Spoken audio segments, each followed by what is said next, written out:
Lecture को start करते हैं. Right, if you are liking this video so please do share with your friends and Telegram channel the civils club को ज़रूर join कर लें.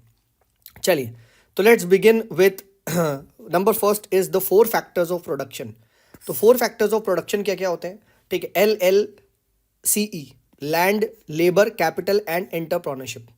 ये आपको पता होना चाहिए. व्हाट आर द 4 लेवल्स और you can say the 4 factors of production जो डिटरमाइन करते हैं प्रोडक्शन के आउटपुट को: land, labour, capital as well as entrepreneurship. ठीक है, फिर ध्यान रखिएगा सेविंग जनरली 3 लेवल्स पे होती है. First is at the level of people, ठीक है, जो कि कहा जाती है हाउस होल्ड सेविंग होती है. Second is at the level of corporate, ठीक है, एंड फर्स्ट एंड जो सेकेंड है उसको मिला के आपका कहलाती है प्राइवेट सेविंग. ठीक है, एंड जो थर्ड लेवल होता है वो आपका होता है गवर्नमेंट का. ठीक है, और ये होता है आपका पब्लिक. ठीक है, तो ये ध्यान रखिएगा 3 savings at 3 level by you can say people, corporate and government. All right, so अगर हाउस होल्ड सेविंग बोल रहे हैं तो क्या है? ठीक है, आपकी पीपल की सेविंग है, ये ध्यान रखिएगा. ठीक है, ऑल राइट. ठीक है, नेक्स्ट यहाँ पे हम बात करते हैं, ठीक है, अबाउट द रियल जीडीपी. तो रियल जीडीपी देखिए क्या होती है. इट सिंपली मीन्स कि जो जीडीपी है हमारी that has been adjusted for inflation. ठीक है, प्लीज नोट दिस. ठीक है, GDP adjusted for inflation is called as real GDP. ठीक है, तो अब आपको मुझे बताना है which is the GDP which is not adjusted for you can say the inflation, not adjusted. अब आपको उसका नाम मुझे नीचे कमेंट सेक्शन में बताना है. नेक्स्ट बात करते हैं यहाँ पे ग्लोबल जेंडर गैप रिपोर्ट के बारे में. ठीक है, ग्लोबल जेंडर गैप इंडेक्स के बारे में. ठीक है, राइट. तो ये आपका वर्ल्ड इकोनॉमिक फोरम रिलीज करता है, प्लीज नोट दैट. एंड 0 से 1 के बीच में होता है. ठीक है, तो पूछ लिया जाए ग्लोबल जेंडर गैप आपका इंडेक्स वगैरह, तो it is by the world economic forum. ठीक है, देन उसके बाद क्या है यहाँ पे ग्लोबल हंगर इंडेक्स के जो पैरामीटर है. ठीक है, ग्लोबल हंगर इंडेक्स के पैरामीटर कौन कौन से होते हैं? ठीक है, तो आपको यहाँ पे पता होना चाहिए 4 पैरामीटर आपको पता होने चाहिए, और जो इसकी मेरी ट्रिक है वो है सेज. ठीक है, राइट. First is stunting. ठीक है, first is stunting, that is low height for age. ठीक है, ये आएगी. ठीक है, सेकंड आती है आपके पास अंडर नरिशमेंट. अब अंडर नरिशमेंट किसका होता है? पॉपुलेशन का. ठीक है, राइट. नेक्स्ट हम बात करते हैं यहाँ पे चाइल्ड यू कैन से वास्टिंग. ठीक है, चाइल्ड मोर्टेलिटी एंड हमने ऊपर बात कर ली थी चाइल्ड स्टंटिंग. ठीक है, तो 3 जो ये है वो क्या है? वो चाइल्ड के रिस्पेक्टिव है. ठीक है, child wasting, child stunting, child morality. And जो अंडर नरिशमेंट है वो पूरी पॉपुलेशन का है, ये ध्यान रखिएगा. This is what the global hunger index is about. ठीक है, राइट. तो please remember. And child stunting क्या होती है? तो स्टंटिंग इज बेसिकली हमने देख ही लिया था. ठीक है, आपका there is a low height for the age. And child wasting क्या होती है? ठीक है, W फॉर वास्टिंग और W for weight, so weight for height. तो इस टाइप से देखो पूछा जाता है. चाइल्ड स्टंटिंग वेस्टिंग में कंफ्यूज हो जाओ तो याद रखना W for wasted, W for आपका वेट. ठीक है, ये ध्यान रखिएगा. एंड बाकी हम लोगों ने डिस्कस कर ही लिया. ठीक है, अंडर नरिशमेंट. ठीक है, आपकी मोर्टेलिटी. ठीक है, आपकी स्टंटिंग एंड उसके बाद क्या है आपका वास्टिंग. ठीक है, तो 4 पैरामीटर की ट्रिक है SUMW. ठीक है, ये ध्यान रखिएगा. ठीक है, ये हमने बात करा ग्लोबल हंगर इंडेक्स के बारे में. भाई ये प्रीवाई क्यू है, this is a previous question, ही पूछा जा चुका है, सो प्लीज रिमेंबर दिस. ठीक है, all right. Then national income को देखिए कैलकुलेट करने के लिए बहुत सारे आप कह सकते हो पैरामीटर्स यूज़ किए जाते हैं. ठीक है, कि कौन सी कंट्री क्या यूज़ कर रही है. ठीक है, राइट, वो ये उस पर डिपेंड करता है. ठीक है, हम बात करते हैं यहाँ पे कुछ पैरामीटर्स के बारे में जो हमें पता होना चाहिए. फर्स्ट आता है about the national domestic product. ठीक है, तो नेशनल डोमेस्टिक प्रोडक्ट, ठीक है, NDP. ठीक है, ये कैसे हम कैलकुलेट करते हैं? ठीक है, तो ये नेट डोमेस्टिक प्रोडक्ट. ठीक है, तो नेट कभी भी आए ना तो ये ध्यान रखना ग्रॉस माइनस डिप्रिसिएशन होता है. ठीक है, ये चीज़ अगर आपको याद हो जाएगा तो हो जाएगा. सो NGD यानी GDP माइनस डिप्रिसिएशन. ठीक है, तो सबसे पहले आपको आना चाहिए नेट डोमेस्टिक प्रोडक्ट निकालना. फिर ग्रॉस नेशनल प्रोडक्ट कैसे निकलेगा? तो GNP is equals to GDP plus NFIA, net factor income from abroad. ठीक है, ये आएगा आपका. ठीक है, देन उसके बाद क्या है इंडिया में याद रखिएगा GNP is lower than the GDP, which means जो हमारे यहाँ net factor income from abroad है वो क्या है? दैट इज नेगेटिव, यानी हमारे देश से ज़्यादा बाहर को पैसा जा रहा है. ठीक है, रेदर देन इन आ रहा है. ठीक है, तो ये ध्यान रखिएगा. ठीक है, तो this you should be knowing GNP and जो GDP के बीच का जो रिलेशन है. ठीक है, ये पता होना चाहिए. सिमिलरली नेट एंड जो GDP के बीच का डिफरेंस वो है आपका डिफरेंस, ये भी पता होना चाहिए. ठीक है। देन बात करते हैं नेट नेशनल प्रोडक्ट। ठीक है, ये कैसे निकलता है? So net is basically gross national product, अभी हमने ऊपर डिस्कस किया था, माइनस डेप्रिसिएशन। ठीक है, तो अगर आपसे पूछा जाए नेट नेशनल प्रोडक्ट निकालना है तो सबसे पहले आप ग्रॉस नेशनल प्रोडक्ट निकालोगे। ग्रॉस नेशनल प्रोडक्ट निकालने के लिए आपको ग्रॉस डोमेस्टिक प्रोडक्ट निकालना है, इसीलिए सबसे पहले निकलता है ग्रॉस डोमेस्टिक प्रोडक्ट, फिर उससे निकलता है ग्रॉस नेशनल प्रोडक्ट, फिर निकलता है नेट नेशनल प्रोडक्ट। ठीक है, ये ध्यान रखिएगा। ऑल राइट, नेक्स्ट बात करते हैं यहाँ पे IMR के बारे में, right, infant mortality rate. So please remember, अगर death of the child within 1 year हो जाए, ठीक है, राइट, तो that is called as the infant mortality rate and this is taken per 1000 live births. But अगर sir 30 days में हो जाए तो then that is called as, you can say, आपका नियोनेटल मोर्टेलिटी रेट। ठीक है, राइट, तो प्लीज रिमेंबर दिस। 30 डेज हो जाए तो नियोनेटल, एंड आपका अगर 1 ईयर हो जाए तो आपका, यू कैन से, इन्फेंट मोर्टेलिटी रेट होता है। ठीक है, फाइन, ऑल राइट। नेक्स्ट बात करते हैं यहाँ पे मल्टी डायमेंशनल पॉवर्टी इंडेक्स के बारे में। तो कौन रिलीज करता है? UNDP, ठीक है, प्लस ऑक्सफोर्ड पॉवर्टी, ये लोग मिलकर रिलीज करते हैं, please note this, right. And multi dimensional poverty index में ना इनकम को देखिए इंक्लूड नहीं किया जाता, प्लीज रिमेंबर दिस। एंड इसकी टेक्निक क्या है? इसकी टेक्निक है health, education and living standard, ये इसके पैरामीटर्स हैं। और हेल्थ के अंदर भी देखिए मल्टीपल पैरामीटर्स हैं। फॉर एग्जांपल हेल्थ के अंदर आता है आपका अंडर नरिशमेंट, ठीक है, प्लस चाइल्ड की मोर्टेलिटी, ठीक है, and that too under 5 years. ठीक है, एंड देन उसके बाद क्या है? एजुकेशन के अंदर आता है years of schooling and school की अटेंडेंस। ठीक है, एंड स्टैंडर्ड ऑफ लिविंग के देखिए बहुत सारे डिफरेंट पैरामीटर है, जैसे कुकिंग फ्यूल है, ठीक है, ड्रिंकिंग वाटर है, एसिड, सैनिटेशन, इलेक्ट्रिसिटी, हाउसिंग, ये सब देखा जाता है। मेन जो क्वेश्चन आता है, मल्टी डायमेंशनल पॉवर्टी इंडेक्स में कोई भी इनकम इंक्लूड नहीं होती है। ठीक है, तो health education standard of living, health क्या आता है? Under nourishment. ठीक है, अंडर नरिशमेंट हम पूरी पॉपुलेशन का देखते हैं। चाइल्ड मोर्टेलिटी देखते हैं अंडर 5। ठीक है, एजुकेशन में years of schooling and school attendance देखते हैं। ठीक है, एंड स्टैंडर्ड ऑफ लिविंग में डिफरेंट पैरामीटर्स होते हैं। ठीक है, तो ये हमने बात कर लिया मल्टी डायमेंशनल पॉवर्टी इंडेक्स। ऊपर हमने क्या डिस्कस किया था? ऊपर यहाँ पे हम लोगों ने भी एक इंडेक्स डिस्कस किया था, याद है? ठीक है, वी हैड डिस्कस, ठीक है, जहाँ पे हमने बात करी थी, ठीक है, आपकी ये चाइल्ड वेस्टिंग, चाइल्ड स्टंटिंग, तो that was global hunger index. ठीक है, तो दोनों यहाँ पे आपको पता होना चाहिए। ठीक है, दोनों के पैरामीटर को ना मिक्स करके पूछ सकता है। ठीक है, तो ग्लोबल हंगर इंडेक्स एंड आपका मल्टी डायमेंशनल पॉवर्टी इंडेक्स, इसके में आपको डिफरेंस पता होना चाहिए। नेक्स्ट बात करते हैं यहाँ पे ह्यूमन डेवलपमेंट इंडेक्स के बारे में। Let's talk about human development index के बारे में। ठीक है, तो ह्यूमन डेवलपमेंट इंडेक्स के अंदर ये वही वाला अमर्त्य सेन वाला, तो इसमें हेल्थ होती है, एजुकेशन होता है, एंड स्टैंडर्ड ऑफ लिविंग होती है। एंड जो स्टैंडर्ड ऑफ लिविंग होती है ना, वो इनकम से कैलकुलेट होता है, यानी GNI पर कैपिटा। इसीलिए क्या है इसीलिए आप देखोगे कि ह्यूमन डेवलपमेंट इंडेक्स जो है वो सिर्फ आपकी ना यहाँ पे बात करता है जो स्टैंडर्ड ऑफ लिविंग को इनकम से देखता है। सो यहाँ पे जो मल्टी डायमेंशनल पॉवर्टी इंडेक्स है, इसकी इसलिए ज़्यादा ज़रूरत हुई। ठीक है, क्योंकि income does not guarantee you एक और वो भी per capita income does not mean कि भैया स्टैंडर्ड ऑफ लिविंग बढ़ रहा है। ठीक है, कुछ लोग बहुत ज़्यादा कमा रहे हैं बट आपके देश की पॉपुलेशन, ठीक है, बहुत, यू कैन से, ज़्यादा है, तो पर कैपिटा इनकम बहुत कम आएगी। ठीक है, ये ध्यान रखना। एंड हेल्थ, ठीक है, हेल्थ क्या देखते हैं हम यहाँ पे? तो we see life expectancy at the birth. ठीक है, एजुकेशन में यहाँ देखते हैं expected years of schooling of the children and mean years of, you can say, schooling of the adults. ठीक है, तो ये देखते हैं। और उधर जो एजुकेशन था वो कौन सा था? Years of schooling and attendance. तो इस तरीके से ना देखो पता होना चाहिए। ह्यूमन डेवलपमेंट इंडेक्स, ठीक है, ग्लोबल, यू कैन से, हंगर इंडेक्स, ठीक है, उसके बाद आपका यहाँ पे मल्टी डायमेंशनल पॉवर्टी इंडेक्स, ये 2-3 इंडेक्सेस बहुत पता होने चाहिए। ठीक है, तो प्लीज़ नोट दिस, इसको आप अपने नोट्स में ज़रूर लिखिएगा। ठीक है, mean years of schooling of adults. ठीक है, all right. Then national income, it can be calculated at factor cost as well as market price. तो अब बात करते हैं व्हाट इज फैक्टर कॉस्ट। तो फैक्टर कॉस्ट देखिए वो कॉस्ट होती है that is the actual production cost inside the factory. ठीक है, जो आपकी फॉर्म्स को लगी, ठीक है, उसको प्रोड्यूस करने में कोई भी गुड्स को, ठीक है, इनसाइड द फॉर्म, वो होती है उसकी फैक्टर कॉस्ट।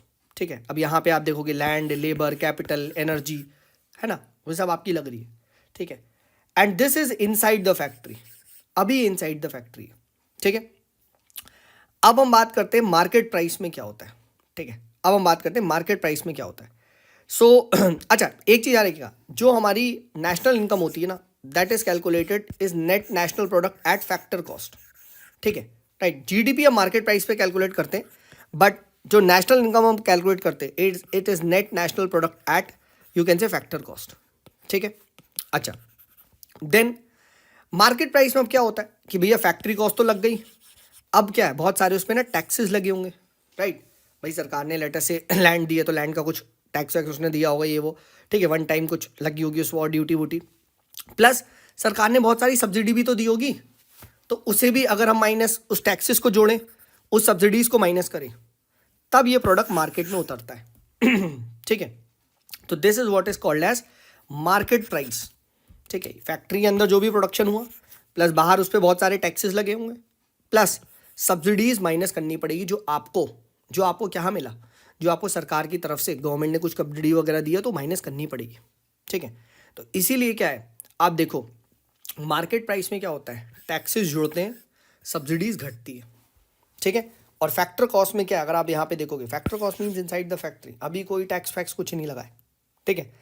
सेकेंडली क्या है, क्या फैक्टर कॉस्ट सर एमपी से हमेशा बड़ी है, घटेगी, ये कैसे डिसाइड होगा, तो कुछ भी हो सकता है. देखो, it all depends upon indirect taxes कितने हैं और आपके यहाँ सब्सिडी कितनी दी जा रही है. इसके बेस पे ही सारा खेल डिसाइड होगा.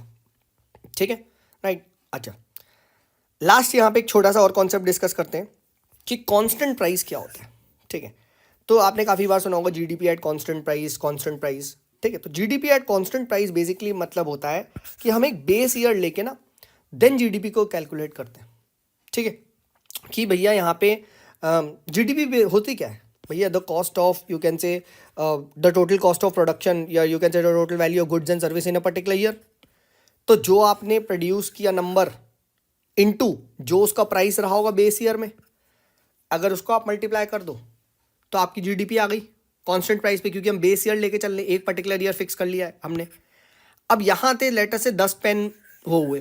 ठीक है, और 4 रुपीज़ पर पेन, सपोज करो 2011-12 हमारा बेस ईयर है, तो कितना हुआ, 400 ही जीडीपी. हाँ है ना. अब जीडीपी एट करेंट प्राइस क्या होती है, जहां हम जो price of the current year है वो देखते हैं. तो अब लेटर से इन्फ्लेशन की वजह से 4 रुपीज़ पर पेन की वजह से लेटर से ये 5 रुपीज़ पेन हो गया. प्रोडक्शन आज भी 10 हुआ. ठीक है, तो आपकी जीडीपी कितनी आ गई, आप भी आज जीडीपी देखोगे तो 500 हो गई. लेटर से 100 पेन यहाँ पे. ठीक है, तो 500 हो गई. तो एक चीज़ देखिए, करंट प्राइस में प्रोडक्शन तो उतना ही हुआ. ठीक है, 100 पेन यहाँ है, 100 पेन यहाँ है, जीडीपी बढ़ गई. ये क्यों हुआ, क्योंकि दोस्त आपने प्राइस ऑफ करंट ईयर लिया. इसीलिए बोला जाता है क्या, रियल जीडीपी क्या हुई आपकी कंट्री की, रियल जीडीपी ये वाली थी, क्योंकि एक बेस प्राइस पे आप कैलकुलेट कर रहे थे. ठीक है, right. This is what was the actual GDP, right. ठीक है, करंट प्राइस पे तो भैया आपने इन्फ्लेशन की वजह से प्राइस बढ़ गया, आपने इंक्रीज कर दिया. ठीक है, इसीलिए इन दिस केस आप देखोगे GDP at current price GDP is greater than GDP at constant price, despite what the production remains the same. इसीलिए this is not considered as a valuable growth. That is why actual में जो measure of GDP क्या होती है, real major क्या होता है, GDP at constant price and not GDP at you can से करंट प्राइस. ठीक है, सो आई होप दिस कॉन्सेप्ट आपका यहाँ पे क्लियर हो गया होगा. ठीक है, एंड इसी चीज़ को देखिए हम बोलते हैं क्या, nominal GDP and real GDP. Real GDP कौन सी होती है सर, जब बेस ईयर का जो फिक्स्ड ईयर है जो वो प्राइस आप लेते हो. एंड नॉमिनल कौन सा होता है सर, जो करंट प्राइस चलता है. ठीक है, तो जो मैंने आपसे क्वेश्चन पूछा था शुरू में, उसका आंसर मैंने खुद यहाँ पे दे दिया.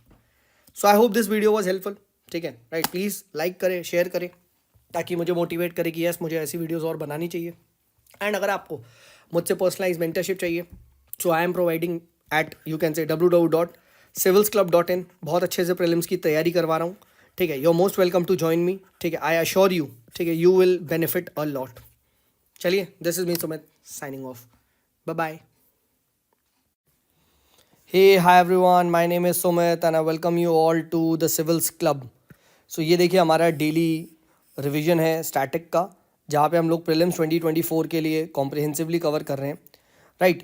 And we are also running a comprehensive mentorship programme for prelims. तो जिसको भी उसमें एनरोल होना है, राइट, अंडर माई गाइडेंस, तो प्लीज़ इस पर्टिकुलर वेबसाइट www.civilsclub.in पे जाके विजिट कर सकता है and you can enrol yourself into that. चलिए on this note let us start off with today's discussion. ठीक है, हमारा ये इकोनॉमिक्स का पार्ट 2 है. अब हम बात करते हैं यहाँ पे बेस ईयर के बारे में. तो देखिए बेस ईयर उसको चुना जाता है that generally has a very stable price without much fluctuations.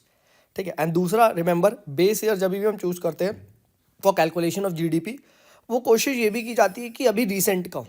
ज़्यादा पुराना भी आप बेस ईयर ले लेंगे तो वही बात है ना, things would have change a lot. ठीक है, और वो करेक्ट अप्रॉक्सीमेशन नहीं आएगा. अच्छा, ऑल्सो रिमेंबर हमारे देश में जीडीपी जो मेजर की जाती है, ठीक है, इंडिया में, वो जीडीपी एट मार्केट प्राइस होती है. ठीक है, that is GDP at market price. Please note this. ठीक है, अच्छा, फिर उसके बाद करते हैं नेशनल इनकम अकाउंटिंग इंडिया में कौन करता है. तो that is done by CSO, जो कि अब एनएसओ बन चुका है. ठीक है, राइट, एनएसओ बन चुका है ये. Please remember this, national statistical office. And कौन सी मिनिस्ट्री के अंदर आता है, तो ये आता है आपकी ना ministry of statistic and programme implementation. ठीक है, मॉस्पी के अंदर ही आता है. ठीक है, तो प्लीज रिमेंबर दिस, मॉस्पी के अंदर ही आता है. ठीक है, एंड इंडिया की देखिए जीडीपी जो है वो क्वार्टरली कैलकुलेट भी की जाती है और एनुअली भी कैलकुलेट की जाती है. ठीक है ना. अब एक चीज़ जहाँ पे मेंस में क्वेश्चन आ चुका है कि 2015 में क्या क्या चेंजेस हुए हमारी जीडीपी के कैलकुलेशन में. ठीक है, तो पहला था कि ये डिसाइड हुआ कि जो हमारी जीडीपी होगी वो GDP at market price calculate की जाएगी. First change. दूसरा, जो ग्रॉस वैल्यू एडेड है फ्रॉम डिफरेंट सेक्टर्स जो आता है, ठीक है, दैट वुड यू कैन से B calculated eight basic price. ठीक है, ये चीज़ होगी. एंड थर्ड जो था मेजर चीज़, जो बेस ईयर था 2004-05 से 2011-12 किया गया था. ये ना मेंस में पूछा गया था 2021 के मेंस में ना, ये क्वेश्चन आ चुका है. ठीक है, 21 या 20 के मेंस में कि what were the changes done in the you can से जीडीपी कैलकुलेशन पैरामीटर्स इन 2015. अच्छा, अब हम बात करते हैं कि जीवीए और जीडीपी के बीच में रिलेशन क्या है, कभी आ जाए तो हम कैसे करेंगे. तो बहुत सिंपल है, GDP at market price is GVA eight basic price plus product की टैक्सेस माइनस प्रोडक्ट की सब्सिडीज. ठीक है, this is what is you can say the relationship between GDP and GVA. ठीक है, जीडीपी एट मार्केट प्राइस, फिर से बोल देता हूँ, is GVA eight basic price plus product taxes minus product subsidies. ठीक है, ये चीज़ यहाँ पे करी जाती है. ठीक है, एंड ऑलवेज रिमेंबर जीवीए से हम सेक्टर स्पेसिफिक कैलकुलेशंस करते हैं फॉर द जीडीपी. ठीक है, तो कहीं पूछ लिया जाए तो ये आपको यहाँ पे पता होना चाहिए. ठीक है, फाइन. ऑलराइट, नेक्स्ट हम बात करते हैं ना, इंडिया में पुअर्स की जो काउंटिंग है वो कैसे की जाती है. तो सबसे पहले बनी है आपकी अलग कमेटी. ठीक है, अलग कमेटी बनती है. अब ये अलग कमेटी 1979 में what does it do is that, इसने बोला कि भैया हम लोग पॉवर्टी को कैलकुलेट करेंगे हाउ मच पीपल ईट. यानी इसने सिंपली निकाली बेस्ड अपॉन कैलोरीज. सिंपल कि एक स्पेसिफिक कैलोरी डिसाइड कर लेते हैं. लेट अस से इन्होंने बोला कि भैया 2100 calories for urban and 2400 calories for let us से रूरल. ठीक है, एंड इसके बेस पे इन्होंने डिसाइड कर लिया कि भैया कौन कौन लोग आपके पुअर आते हैं. नहीं, तो बेसिकली ये आपकी कैलोरी के बेसिस पे थी. ठीक है, यहाँ कोई न्यूट्रिएंट्स वगैरह कुछ नहीं थे, सिर्फ कैलोरीज के बेसिस पे थी. तो अलग AC, ऑलवेज रिमेंबर AC मतलब क्या, सिंपली कैलोरीज के बेस पे आपने कैलकुलेट कर लिया. देन आती है आपकी यहाँ पे लकड़ा वाला कमेटी. ये बनती है आपकी 1993 में. लकड़ा वाला कमेटी क्या बोलती है कि भैया हमें स्टेट स्पेसिफिक पॉवर्टी लाइंस लानी है. ठीक है, एंड इन्होंने CPI आपके इंडस्ट्रियल वर्कर, ठीक है, CPI एग्रीकल्चर लेबर, इनके डेटा को यूज़ किया एंड इन्होंने आगे बढ़े एंड इन्होंने हेल्थ एजुकेशन, ठीक है, इसका भी इन्होंने कैलकुलेट करना स्टार्ट करा. ठीक है, जो कि शुरू में अलग कमेटी द्वारा ये मिस किया गया था. ठीक है, तो उन्होंने कहा नहीं, अब हम जो पॉवर्टी लाइन लाएंगे. ठीक है, लकड़ा वाले ने, ठीक है, तो लकड़ा वाला ने क्या करा, भैया हम लोग स्टेट स्पेसिफिक पॉवर्टी लाइन लाएंगे और हेल्थ एजुकेशन इन सबका ख्याल रखा जाएगा. ठीक है, उसके बाद आते हैं तेंदुलकर जी, सुरेश तेंदुलकर कमेटी. ठीक है, अब सुरेश तेंदुलकर कमेटी ने क्या करा, सुरेश तेंदुलकर कमेटी ने जो पॉवर्टी बास्केट है उसको और ब्रॉड करा. कैसे, इन्होंने वही health education plus transport electricity, यानी इन्होंने बेसिकली कॉस्ट ऑफ लिविंग को कैलकुलेट किया. ठीक है, जो कि शुरू में मिसिंग था. ठीक है, तो और इन्होंने क्या करा, इन्होंने एक यूनिफॉर्म पॉवर्टी लाइन लाई. अब मैं कैसे याद रखता हूँ, ठीक है, मैं याद रखता हूँ कि भैया सचिन तेंदुलकर का फॉर्म यूनिफॉर्म होता है. हाँ है ना, चाहे उसे कोई भी गेम खिलवा लो, हर मैच में इट इज़ एक्सपेक्टेड वो एक जैसा खेलेगा और सेंचुरी मारेगा. ठीक है, जो कि है. ठीक है, तो यही चीज़ यहाँ पे भी है. ठीक है, तो इन्होंने क्या करा, कॉस्ट ऑफ लिविंग कैलकुलेट करा, सिर्फ कैलोरीज के बेस पे नहीं. एंड दूसरा, इन्होंने बोला कि भैया हम यूनिफॉर्म पॉवर्टी लाइन लाएंगे for urban and rural areas. ठीक है, एंड यहाँ पे इन्होंने क्या देखा ना, इन्होंने सिर्फ ओनली कैलोरीज को कैलकुलेट करा प्लस अदर चीज़ों पे कैलकुलेट करा, ठीक है, जो इन्होंने आपका यूनिफॉर्म पॉवर्टी लाइन के लिए, मतलब खाने में कैलोरी, ठीक है, प्लस उसके बाद क्या है, हेल्थ, एजुकेशन, ट्रांसपोर्ट, इलेक्ट्रिसिटी, ये सब करके, ठीक है। And this is what they did, ठीक है, एक यूनिफॉर्म पॉवर्टी लाइन लाने की कोशिश करी इन्होंने, ठीक है। एंड इनके हिसाब से 22% of the you can say people, ठीक है, वर बिलो द पॉवर्टी लाइन, ठीक है। ऑल राइट, नेक्स्ट हम बात करते हैं, इसके बाद आती है Rangarajan committee.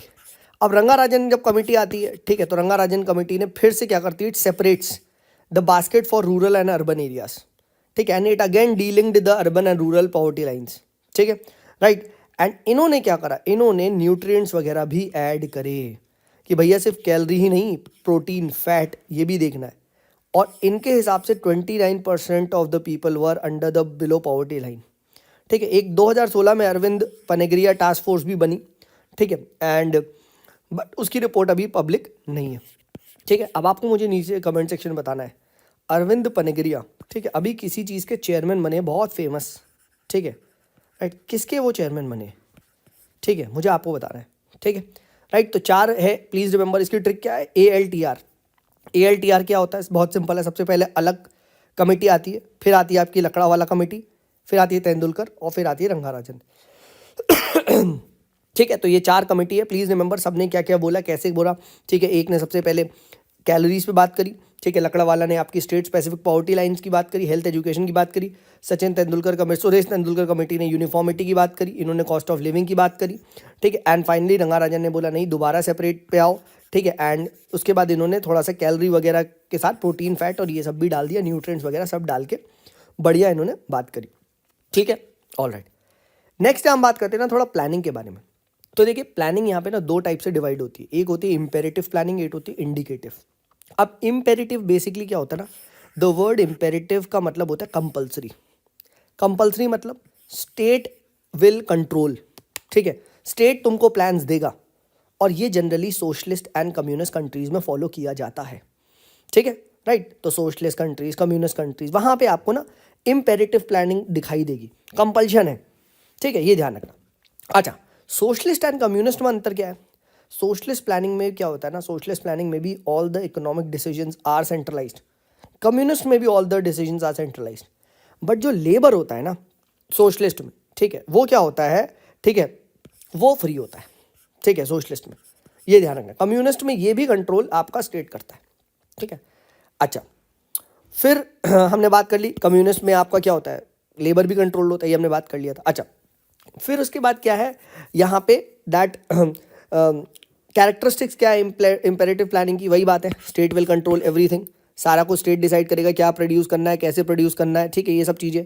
And there is almost zero role of the market, market का कोई जीरो, यहाँ पे ऑलमोस्ट जीरो रोल होता है, कोई प्राइवेट पार्टिसिपेशन नहीं होता इकोनॉमी का, ठीक है, अगर कुछ है भी वो भी सारा कुछ स्टेट कंट्रोल्ड है, ठीक है। This is what imperative planning is. Next आता है इंडिकेटिव प्लानिंग। इंडिकेटिव प्लानिंग जो बेसिकली होती है ना, ये मिक्स्ड इकोनॉमीज फॉलो करती है, ठीक है, यानी आप ऐसे देख सकते हो जैसे इंडिया 5 ईयर थोड़ा बहुत प्लान भी है, प्लस मार्केट सिस्टम भी एग्जिस्ट कर रहा है, और ये फ्रांस में स्टार्ट हुआ था, ठीक है, राइट। नेक्स्ट आता है सिस्टम प्लानिंग। जो सिस्टम प्लानिंग बेसिकली होता है ना, कि यहाँ पे there is a less emphasis on social and institutional dimensions, कि कास्ट, क्रीड, ये सब नहीं देखा जाएगा, ठीक है, right. We will not look at the social dimensions of the planning, ठीक है। तो सर वो कौन सी प्लानिंग होती है जो ये देखती है, नॉर्मेटिव प्लानिंग, ठीक है। नॉर्मेटिव प्लानिंग ये सोशल इंस्टीट्यूशनल फैक्टर्स को भी देखता है। इनफैक्ट इकोनॉमिक सर्वे 2010-11 का आया था, उस टाइम ये हमारे टाइम में बहुत न्यूज़ में चल रहा था, ठीक है। इनका एक बहुत अच्छी लाइन थी, ये कहते थे क्या, कि भैया अंटिल एनी प्रोग्राम और यू कैन से एनी स्कीम, अगर ये सोशल कस्टम से कनेक्ट नहीं कर पाएगी ना, तो दैट वोंट बी सक्सेसफुल। इसीलिए हमें क्या करना है, हमें जो नॉर्मेटिव प्लानिंग है उसको लाना चाहिए, उसको बढ़ावा देना चाहिए। We need to look into the social institutional dimensions of the planning as well. और नीति आयोग के आते ही जो नॉर्मेटिव एस्पेक्ट ऑफ प्लानिंग है वो स्ट्रेंथन हुआ है, ठीक है। अब सर ने नॉर्मेटिव एस्पेक्ट क्या है, सिस्टम प्लानिंग क्या है, इंडिकेटिव प्लानिंग क्या है, इम्पेरेटिव प्लानिंग क्या है, दोनों याद रखना भाई, ये सब चारों पूछता है एक एक लाइन, ठीक है। नेक्स्ट बात करते हैं प्लानिंग इन इंडिया का कहाँ से इंस्पिरेशन लेते हैं, तो भैया हम लोग सोवियत यूनियन से लेते हैं। दे वर द फर्स्ट कंट्री जिन्होंने 5 ईयर प्लान्स, नेशनल प्लानिंग को स्टार्ट किया था, ठीक है। Indian leaders they were very you can से इंस्पायर्ड, ठीक है, उनका सोशलिस्ट ओरिएंटेशन था, तो उन्होंने कहा चलो भाई हम भी करेंगे, ठीक है। और इकोनॉमिक प्लानिंग हमारे यहाँ सोशलिस्ट से इंस्पायर होकर हम लोग लाते हैं। तो कुछ प्लान्स के बारे में पता होना चाहिए। सबसे पहला आता है विश्वेश्वरैया प्लान। अब ये 1934 में आता है, ठीक है, and this is considered to be the first blueprint of India's planning, ठीक है। एंड इनका ऑब्जेक्टिव था कि भैया we will focus on industrialisation, and target था कि हम लोग नेशनल इनकम को डबल कर देंगे इन 10 ईयर्स, ठीक है। तो टारगेट पता होना चाहिए, ये भी भाई अगर आप टेस्ट वगैरह देंगे एंड पेपर वगैरह में पूछ लिया जाता है, ठीक है, डबल इनकम इन 10 ईयर्स, ठीक है। नेक्स्ट 1934 में आता है एक और फिक्की प्रपोजल, ठीक है, एंड ये कहता है कि सर हमें एक नेशनल प्लानिंग कमेटी बनानी चाहिए, ठीक है, कि भैया वो प्लानिंग के प्रोसेस को कोऑर्डिनेट करे, ठीक है। एंड गवर्नमेंट का जो रोल है वो आप कह सकते हो एक एक्टिव होना चाहिए, एंड जो आप अनडाइल्यूटेड लेसे फेरे कह रहे हो, यानी फ्री मार्केट इकोनॉमी के दिन जा चुके हैं। अब सरकार को आगे आना चाहिए, नेशनल प्लानिंग कमेटी वगैरह बढ़ा के स्टेट को आगे आना चाहिए। सेम चीज़ यहाँ पे बॉम्बे प्लान आता है 1994 1945 में, वो भी यही बात कहता है कि भैया रैपिड इंडस्ट्रियलाइजेशन करो, ठीक है, simultaneously you should develop consumer good की इंडस्ट्री, ठीक है, राइट, आप एग्रीगेरियन रीस्ट्रक्चरिंग करो, स्टेट के एक्टिव रोल की यहाँ भी बात चलती है, ठीक है, ये बात कर ले। देन उसके बाद आता है एक प्लान आता है अब which is opposite to the Bombay plan, वो आता है गांधीयन प्लान, एंड ये लेके आते हैं श्री SN अग्रवाल, ठीक है। ये कहते हैं नहीं, we should not promote the you can say rapid industrialisation and heavy industry, we should in fact promote cottage and village industry. Obvious सी बात है यार, गांधी जी हैं, ठीक है, तो भाई गांधीयन इंस्पिरेशन तो कॉटेज विलेज वाले होंगे, ठीक है। नेक्स्ट आता है people's plan. Now people plan is basically bye MN Roy, and MN Roy was a Marxist, ठीक है। एंड इनका मानना था कि भैया हमें ऐसी प्लानिंग करनी चाहिए that we should provide the people with basic necessities of the life, ये प्लानिंग का मोटो होना चाहिए, ठीक है। फिर 1950s में आता है एक सर्वोदय प्लान, और ये कहता है कि भैया ठीक है वही socialist orientation that we should emphasis on agriculture, self reliance बनाना चाहिए, we should not be dependent upon the foreign capital, land reform करो, ठीक है। And this was brought about by Shri JP Narayan ji, ठीक है, राइट। तो ये ध्यान रखना, सर्वोदय प्लान, ठीक है, JP नारायण। तो ये 6-7 प्लान है, अगर आपको ये पता है, ठीक है, तो बहुत ईजिली आप यहाँ पे कर लोगे। प्री इंडिपेंडेंस प्लानिंग हमारे देश में ये हुई है, ठीक है, राइट। तो प्री इंडिपेंडेंस के कौन कौन से प्लान है जल्दी से, Visvesvaraya plan, FICCI proposal, Bombay plan, Gandhi plan, people plan and Sarvodaya plan, ठीक है। ये चीज़ हमें यहाँ पे पता चल गई। अब पोस्ट इंडिपेंडेंस व्हाट हैपेंस, ठीक है, तो बनता है हमारे देश में एक प्लानिंग कमीशन, जिसका काम है भैया फॉर्मुलेट द 5 ईयर प्लान, ठीक है, एंड इसका चेयरमैन होते हैं प्राइम मिनिस्टर, ठीक है। Please note this was an extra constitutional and a non statutory body. अब प्लानिंग कमीशन तो नहीं है, अब आपको मुझे बताना है प्लानिंग कमीशन को डिसॉल्व करके कौन सी बॉडी को बनाया गया है, ठीक है, ये आपको बताना है। देन क्या होता है, ये जो बॉडी है वो तो फॉर्मुलेट करेगी plan, but who will approve, who will implement, उसके लिए बनती है एक नेशनल डेवलपमेंट काउंसिल। इसका काम था अप्रूव द प्लान्स। 1952 में बनती है, ये भी नॉन स्टैट्यूटरी नॉन कॉन्स्टिट्यूशनल होती है, एंड इसके भी चेयरमैन प्राइम मिनिस्टर ही होते हैं। इसमें खास बात ये होती है कि chief minister of all states भी आ जाते हैं, एंड इसका काम होता है कि 5 ईयर प्लान्स को इम्प्लीमेंट करना है, ठीक है, राइट। तो काइंड ऑफ आपको यहाँ पे एक एलिमेंट ऑफ कोऑपरेटिव फेडरलिज्म दिखाई देता है, ठीक है। तो ये हमने बात कर लिया क्या कि पोस्ट इंडिपेंडेंस के बाद जो प्लानिंग है वो आपकी कैसे चलती है, ठीक है। अब ठीक है, चलो बता देता हूँ, ठीक है, दैट इज क्या, नीति आयोग। नीति आयोग बनता है 2015 में, ठीक है, अबॉलिश करके, ठीक है, प्लानिंग कमीशन को, यू ऑल नो दैट, ठीक है। एंड अब जो प्लानिंग 5 ईयर प्लान्स भी अबॉलिश हो जाते हैं, बट नीति आयोग के हाथ में काफ़ी सारा प्लानिंग से रिगार्डिंग, ठीक है, ये है, ठीक है। अब नीति आयोग पे हम फिर डिस्कस करेंगे, डोंट वरी, अभी हम सब डिस्कस करेंगे, ठीक है। तो ये हमने यहाँ पे बात कर लिया 5 ईयर प्लान्स की। अच्छा, अब एक चीज़ ध्यान रखना, general outlines goals of the what were the goals of the 5 year plan, ये भी कभी कभी पूछ लेता है 5 ईयर प्लान्स के क्या क्या गोल्स थे। तो जनरली 4 गोल्स आपको देखने को मिलते हैं, ठीक है, GMSE, ठीक है। 1 वॉज ग्रोथ, ठीक है, 1 वॉज मॉडर्नाइजेशन, ठीक है, 1 was self reliance and 1 was equity, ठीक है। तो ये आपको ना 5 ईयर प्लान्स के यहाँ पे ग्रोथ मतलब जनरल ऑब्जेक्टिव देखेंगे। हर एक 5 ईयर प्लान का अलग अलग ऑब्जेक्टिव भी था, ठीक है। वो हम अब टाइम के साथ अभी नेक्स्ट हम जब डिस्कस करेंगे यहाँ पे outlines of the 5 year plan next वाली में, तो हम वहाँ पे हर प्लान का देखेंगे, ठीक है, कि हर प्लान में क्या क्या डिफरेंट था। ठीक है, तो ये हमने बात कर लिया आपका जो इकोनॉमिक्स का पार्ट 2 है। ठीक है, जिसको भी फिर से बता दूँ, right, please do connect with me on civilsclub.in। ठीक है, एंड ऑल्सो गाइज, ठीक है, please don't forget to share this with your friends. ठीक है, लाइक करो यार वीडियो को। ठीक है, इट इंस्पायर्स मी कि हाँ भाई कोई वीडियो देख रहा है तो मुझे बनाना चाहिए। ठीक है, टेलीग्राम ग्रुप्स वगैरह में आप पोस्ट कर सकते हैं। ठीक है, टेलीग्राम चैनल भी भैया सेम नाम से, ठीक है, द सिविल्स क्लब, एंड मेरी टेलीग्राम आईडी है सुमित इज देयर। तो किसी को भी अगर कोई डाउट वगैरह हो, ठीक है, right, and you want some personal consultation, तो definitely you can message me on Sumit is there. चलिए ठीक है, this is me Sumit signing off, bye bye. Hey, hi everyone, my name is Sumit and I welcome you all to the Civils Club. So ये देखिए हमारा जो prelims का revision series है उसको हम आज कंटिन्यू करेंगे।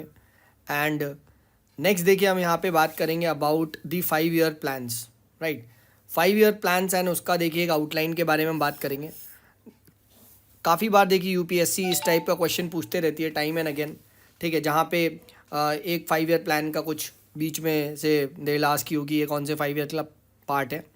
ठीक है, तो देखिए the 5 year plans now India में तो अब नहीं फॉलो किया जाता, right, we have abolish them. ठीक है, बट पुराने 5 ईयर प्लान पे क्वेश्चन आ सकता है। तो सबसे पहले हम बात करते हैं फर्स्ट 5 ईयर प्लान के बारे में। तो ये 1951 से 56 में आया था, right, and the main focus was on agriculture, price stability, ठीक है, पावर, ट्रांसपोर्ट, इस पे ज़्यादा फोकस था। ठीक है, देन जो सेकंड आता है, सेकंड 5 ईयर प्लान, ये बहुत इंपॉर्टेंट है, इसको कहते हैं महालनोबिस प्लान। ठीक है, राइट, एंड इसमें बेसिकली जो बात करी गई थी 1956 से 61 में आया था। ठीक है, it talked about rapid industrialisation, heavy industry, ठीक है, इन सब पे ज़्यादा फोकस होगा। ठीक है, तो इस पे देखिए टाइम एंड अगेन यूपीएससी का एक फेवरेट क्वेश्चन होता है, नेहरू महालनोबिस मॉडल। ठीक है, what did it focus upon. ठीक है, so the focus was what, rapid industrialisation, heavy industry, ये ध्यान रखिएगा। देन आता है थर्ड प्लान। ठीक है, एंड थर्ड प्लान 1961 से 66 के बीच में आया था, एंड द ऑब्जेक्टिव वॉज कि भैया इंडिया को एक self reliant and self you can से जनरेटिंग इकोनॉमी बनवाना है। ठीक है, एंड बट इसमें क्या हो जाता है ना, इसमें यहाँ पे ना 2 वॉर्स फेस कर लेती है इंडिया। ठीक है, पाकिस्तान एंड चाइना के साथ। ठीक है, एंड देन उसके बाद क्या होता है ना, प्लान हॉलीडे आ जाता है। तो प्लान हॉलीडे बेसिकली आप कह सकते हो एनुअल प्लान्स आते हैं। 66 से 69 के बीच में 3 एनुअल प्लान्स आते हैं। ठीक है, एक साल के। अच्छा, आपको मुझे बताना है कितनी बार हमारे देश में एनुअल प्लान आए हैं। एनुअल प्लान्स कितनी बार आए, जैसे एक तो ये हो गया प्लान हॉलीडे 3 साल का, एक साल का आया था, कितनी बार हमारे देश में आया, आपको ये बताना है। ठीक है, मैं हिंट दे देता हूँ, 1 बार, 2 बार, 3 बार या 4 बार। ठीक है, आपको मुझे बताना है। ठीक है, फिर आगे मैं आपको बताऊँगा क्या आंसर है। ठीक है, अच्छा, और ये भी बताना कितनी बार अगर आए हैं तो फिर वो उसका टाइम भी बताओ मुझे। ठीक है, ईयर वाइज रफली। ठीक है, देन क्या था, ये 1966 एंड 69 के बीच में जो प्लान हॉलीडे आया था, एंड यहाँ पे देखिए एक होल न्यू एग्रीकल्चर स्ट्रैटेजी वगैरह बनाई जाती है, एंड आपका ना जो ग्रीन रेवोल्यूशन है ये आता है। सो प्लीज़ रिमेंबर दिस। ठीक है, प्लान हॉलीडे के बीच में ग्रीन रेवोल्यूशन आता है। देन आता है फोर्थ 5 ईयर प्लान, ये 69 से 74 के बीच में था, एंड यहाँ पे देखिए फोकस किया जाता है कि ग्रोथ, स्टेबिलिटी, ठीक है, सेल्फ रिलायंस, एंड यहाँ पे ना बेसिकली फैमिली प्लानिंग के लिए भी इम्पेरेटिव वो इनिशिएटिव्स वगैरह लिए जाते हैं। ठीक है, एग्रीकल्चर की ग्रोथ पे बात चलती है। ठीक है, तो ये चीज़ ध्यान रखना। नेक्स्ट बात करते हैं फिफ्थ 5 ईयर प्लान। अब ये इंपॉर्टेंट है क्योंकि यहाँ पे सबसे 2 मेजर ऑब्जेक्टिव आते हैं। First is removal of poverty, और यहीं पे देखो गरीबी हटाओ का ये जो नारा है इंदिरा गांधी जी ये देती हैं। सो प्लीज़ रिमेंबर दिस। ठीक है, and second is the attainment of self reliance, कि हम सेल्फ रिलायंस की ओर बढ़ेंगे। ठीक है, तो वही वाली बात है, फर्दर इम्पोर्ट सब्सटीट्यूशन सबका, ठीक है, वो चीज़ें चलती है। ठीक है, तो याद रखना फिफ्थ प्लान इज इम्पॉर्टेंट। 5 पंचवर्षीय, तो पंचवर्षीय याद रखना गरीबी। ठीक है, राइट, तो गरीबी हटाना है। ठीक है, तो फिफ्थ 5 ईयर प्लान में आया था। देन आता है रोलिंग प्लान। ठीक है, रोलिंग प्लान अगेन ये एनुअल प्लान्स आते हैं 1978-80 में। ठीक है, and the focus is on employment. ठीक है, the focus is on employment. ठीक है, यहाँ पे एंड उसके बाद आता है सिक्स्थ प्लान 80 से 85 के बीच में, सिक्स्थ 5 ईयर प्लान। ठीक है, एंड यहाँ पे देखिए क्या होता है ना, there is a shift in the pattern of industries. ठीक है, तो यहाँ लो एम्फेसिस होता है हैवी इंडस्ट्री पे जो पहले हो रहा था, और अब मोर फोकस इंफ्रास्ट्रक्चर पे करते हैं। So from the sixth 5 year plan, ठीक है, there is a low emphasis on the heavy industry and infrastructure में स्टार्ट होता है। Then comes this 7th 5 year plan, ठीक है, जहाँ पे मेन फोकस होता है, ठीक है, food, work, productivity, and this is just before the LPG, ठीक है, एलपीजी रिफॉर्म से जस्ट पहले का होता है, and this is considered to be a very successful plan. 6% growth record होती है, ठीक है, तो प्लीज़ रिमेंबर दिस, ठीक है. एंड देन इसके बाद क्या आता है आपका ना, 8th प्लान आता है. 8th plan is where the LPG comes into picture, the LPG comes into picture, ठीक है. एंड यहाँ पे देखिए ह्यूमन डेवलपमेंट पे फोकस किया जाता है, ठीक है, प्लीज़ रिमेंबर दिस, ठीक है. एंड देन आता है आपका 9th 5 year plan. Final 9th 5 year plan में होता है आपका growth, social justice and equality पे फोकस किया जाता है, ठीक है. एंड 10th 5 year प्लान में उसके बाद क्या होता है ना, ठीक है, मॉनिटरेबल टारगेट्स दिए जाते हैं फॉर फ्यू इंडिकेटर्स, ठीक है, राइट. एंड इसी 10th 5 year प्लान में ना वैट भी इंट्रोड्यूस होता है, ठीक है, तो ये ध्यान रखिएगा. देन 11th 5 year प्लान में क्या होता है, ठीक है, तो 11th 5 year प्लान में आप बेसिकली कह सकते हो this is towards the faster and more inclusive growth, ठीक है. ये आपका फाइनल 11th 5 year प्लान होता है, जिसके बाद क्या होता है, तो कि ये सभी प्लान्स को डिसकंटिन्यू कर दिया जाता है, ठीक है. तो मेजर देखिए यहाँ पे आपको पता होना चाहिए कि कौन से ना बड़े इवेंट्स कौन से प्लान में आए. फॉर एग्जांपल पूछ लेगा एलपीजी रिफॉर्म, ठीक है, राइट. तो ह्यूमन डेवलपमेंट और एलपीजी किस पे फोकस था, तो वो 8th 5 year प्लान में था, ठीक है, राइट. सिमिलरली पूछ सकता है वैट कौन से इंट्रोड्यूस्ड हुआ था, तो 10th 5 year प्लान में ना V10 वैट टी, तो 10th 5 year प्लान से आया था, ठीक है. फिर आपसे पूछा जा सकता है कि 11th 5 year प्लान का ऑब्जेक्टिव क्या था, तो towards faster and more inclusive growth, ठीक है, इस पे फोकस किया जाता है, ठीक है. तो इस टाइप से पूछा जा सकता है. ग्रीन रेवोल्यूशन कौन से आया था, ठीक है, गरीबी हटाओ कौन से पे था, ठीक है, कौन से 5 year प्लान से इंफ्रास्ट्रक्चर पे ज़्यादा फोकस किया गया, ठीक है, राइट. तो ये चीज़ आप ध्यान रखिए. कौन सा plan just which was very successful and was just before the LPG, तो 7th 5 year प्लान था, ठीक है. तो इस तरीके से ना देखो, वैसे तो 5 year प्लान के बहुत डीप में आप पढ़ सकते हो, बट अपन को सिर्फ उतना करना है कि हमारा काम हो जाए, ठीक है. कौन से 5 year प्लान में इमरजेंसी लगी थी, ठीक है, ऐसे पूछ सकता है, ठीक है, राइट. कि कौन से 5 year प्लान वगैरह में इमरजेंसी थी, तो it was the 5th 5 year plan, ठीक है. वहीं पे ही वो removal of poverty, self reliance वगैरह ये आया था, ठीक है. Please remember this. इस टाइप से ना आपको यहाँ पे मुझे बताना है, ठीक है, राइट. तो ये आपका यहाँ पे रोलिंग प्लान है और आ चुका. और मैंने आपसे पूछा था कितनी बार एनुअल प्लान्स हमारे देश में आए हैं, तो देखो 2 बार तो आपको दिख ही गया होगा ना, ठीक है. अब आपको मुझे बताना है क्या उसका सही आंसर है, ठीक है, फाइन. तो ये हमने डिस्कस किया क्या about the outlines of the 5 year plans, ठीक है. तो ये हमारी आज की डिस्कशन है, ठीक है. सिमिलरली ऐसे ही मैं आगे और कंटिन्यू करूँगा, ठीक है. तो अगर आपको पसंद आ रहा है सो प्लीज़ डू लाइक, ठीक है. जितने ही बच्चे देखिए लाइक करेंगे तो उतना ही मुझे मोटिवेट करेगा कि yes I should be making such videos, ठीक है. नहीं तो यार देखो टाइम इज़ वेरी इंपॉर्टेंट, ठीक है. क्यों आपका और मेरा दोनों का टाइम ख़राब करना. चलिए, this is me Sumit signing off, bye bye. Hey, hi everyone, my name is Sumit and I welcome you all to the Civils Club. So ये देखिए हमारा जो डिस्कशन है, right, we are revising for the prelims 2024 and उसमें हम लोग देखिए economy को आज कंटिन्यू करेंगे, राइट. अब देखिए I should not be saying this but many people of मतलब they are not watching, right, नहीं देख रहे हैं, right. And to be very honest with me uploading these videos, many people are actually unsubscribing from the channel.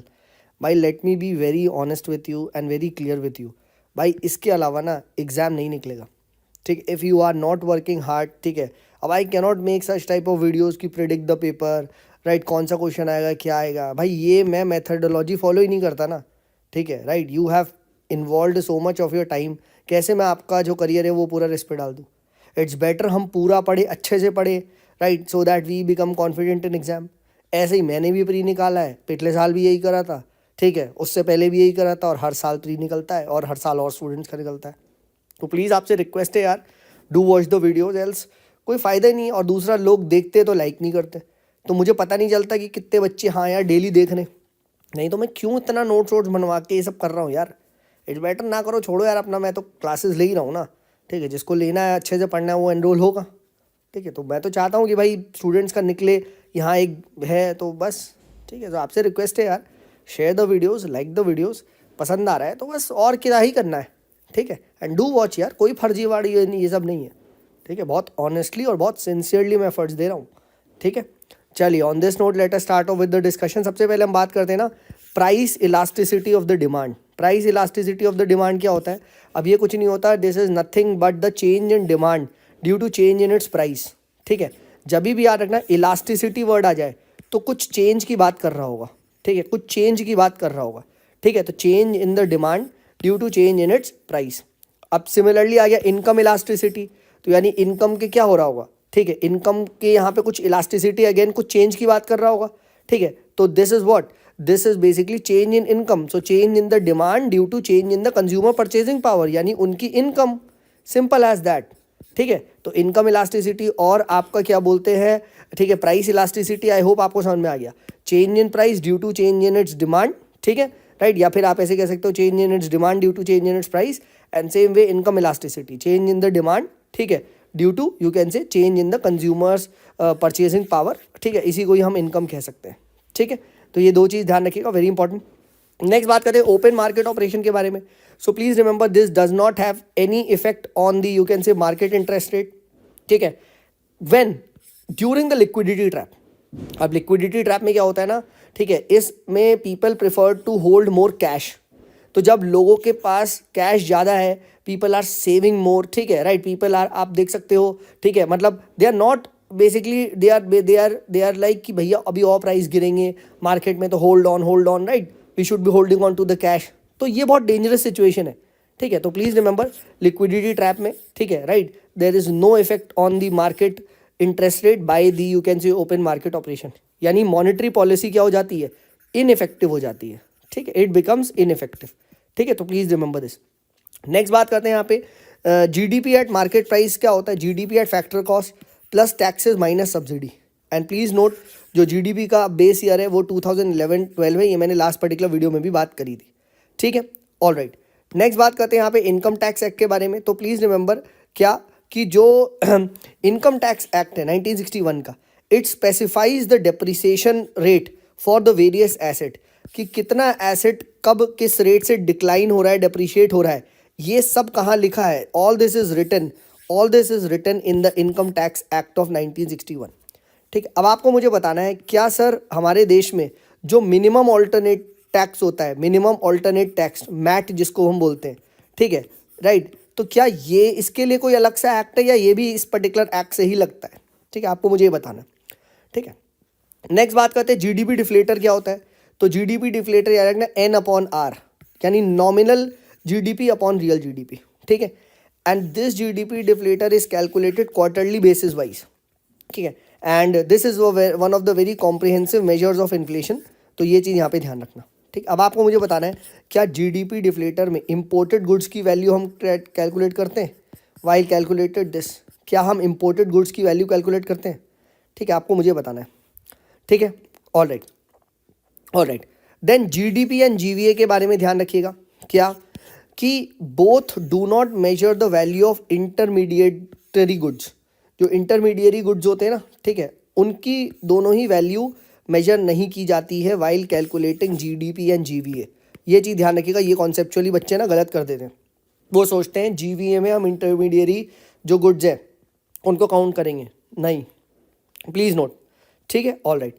Then NBFC के बारे में यहाँ पे बात करते हैं कि जो एनबीएफसी होती है कौन से अंदर रजिस्टर्ड होती है, ठीक है, तो they are generally you can say registered under the companies act, ठीक है, एंड एक चीज़ और ध्यान रखिएगा, they cannot issue you can say cheque और you can say demand draft, ठीक है, मतलब डिमांड डिपॉजिट, ठीक है, ये नहीं कर सकते, ठीक है, and they also are not required to maintain CRR SLR, ठीक है, बट शायद ऐसा है कि कुछ एनबीएफसी जो आपकी डिपॉजिट टाइप होती है, ठीक है, राइट, उनको अब SLR कुछ केस में RBI कह सकता है कि भैया क्या बोलते हैं आप रखो, बट जनरली, ठीक है, जो एनबीएफसी होती है उनके पास CRR SLR का ऐसा कोई भी कंपल्शन नहीं होता, मैं जनरली की हम बात कर रहे हैं, ठीक है, ये आप ध्यान रखिएगा। अच्छा, एक चीज़ और रखिएगा कि they also do not accept deposit except few time deposit NBFC, ठीक है, ये ध्यान रखिएगा, कुछ एनबीएफसी ही आपके क्या बोलते हैं क्या वो आपका एक्सेप्ट करती हैं लोगों से, ठीक है, ये ध्यान रखिएगा, सारी नहीं लोगों से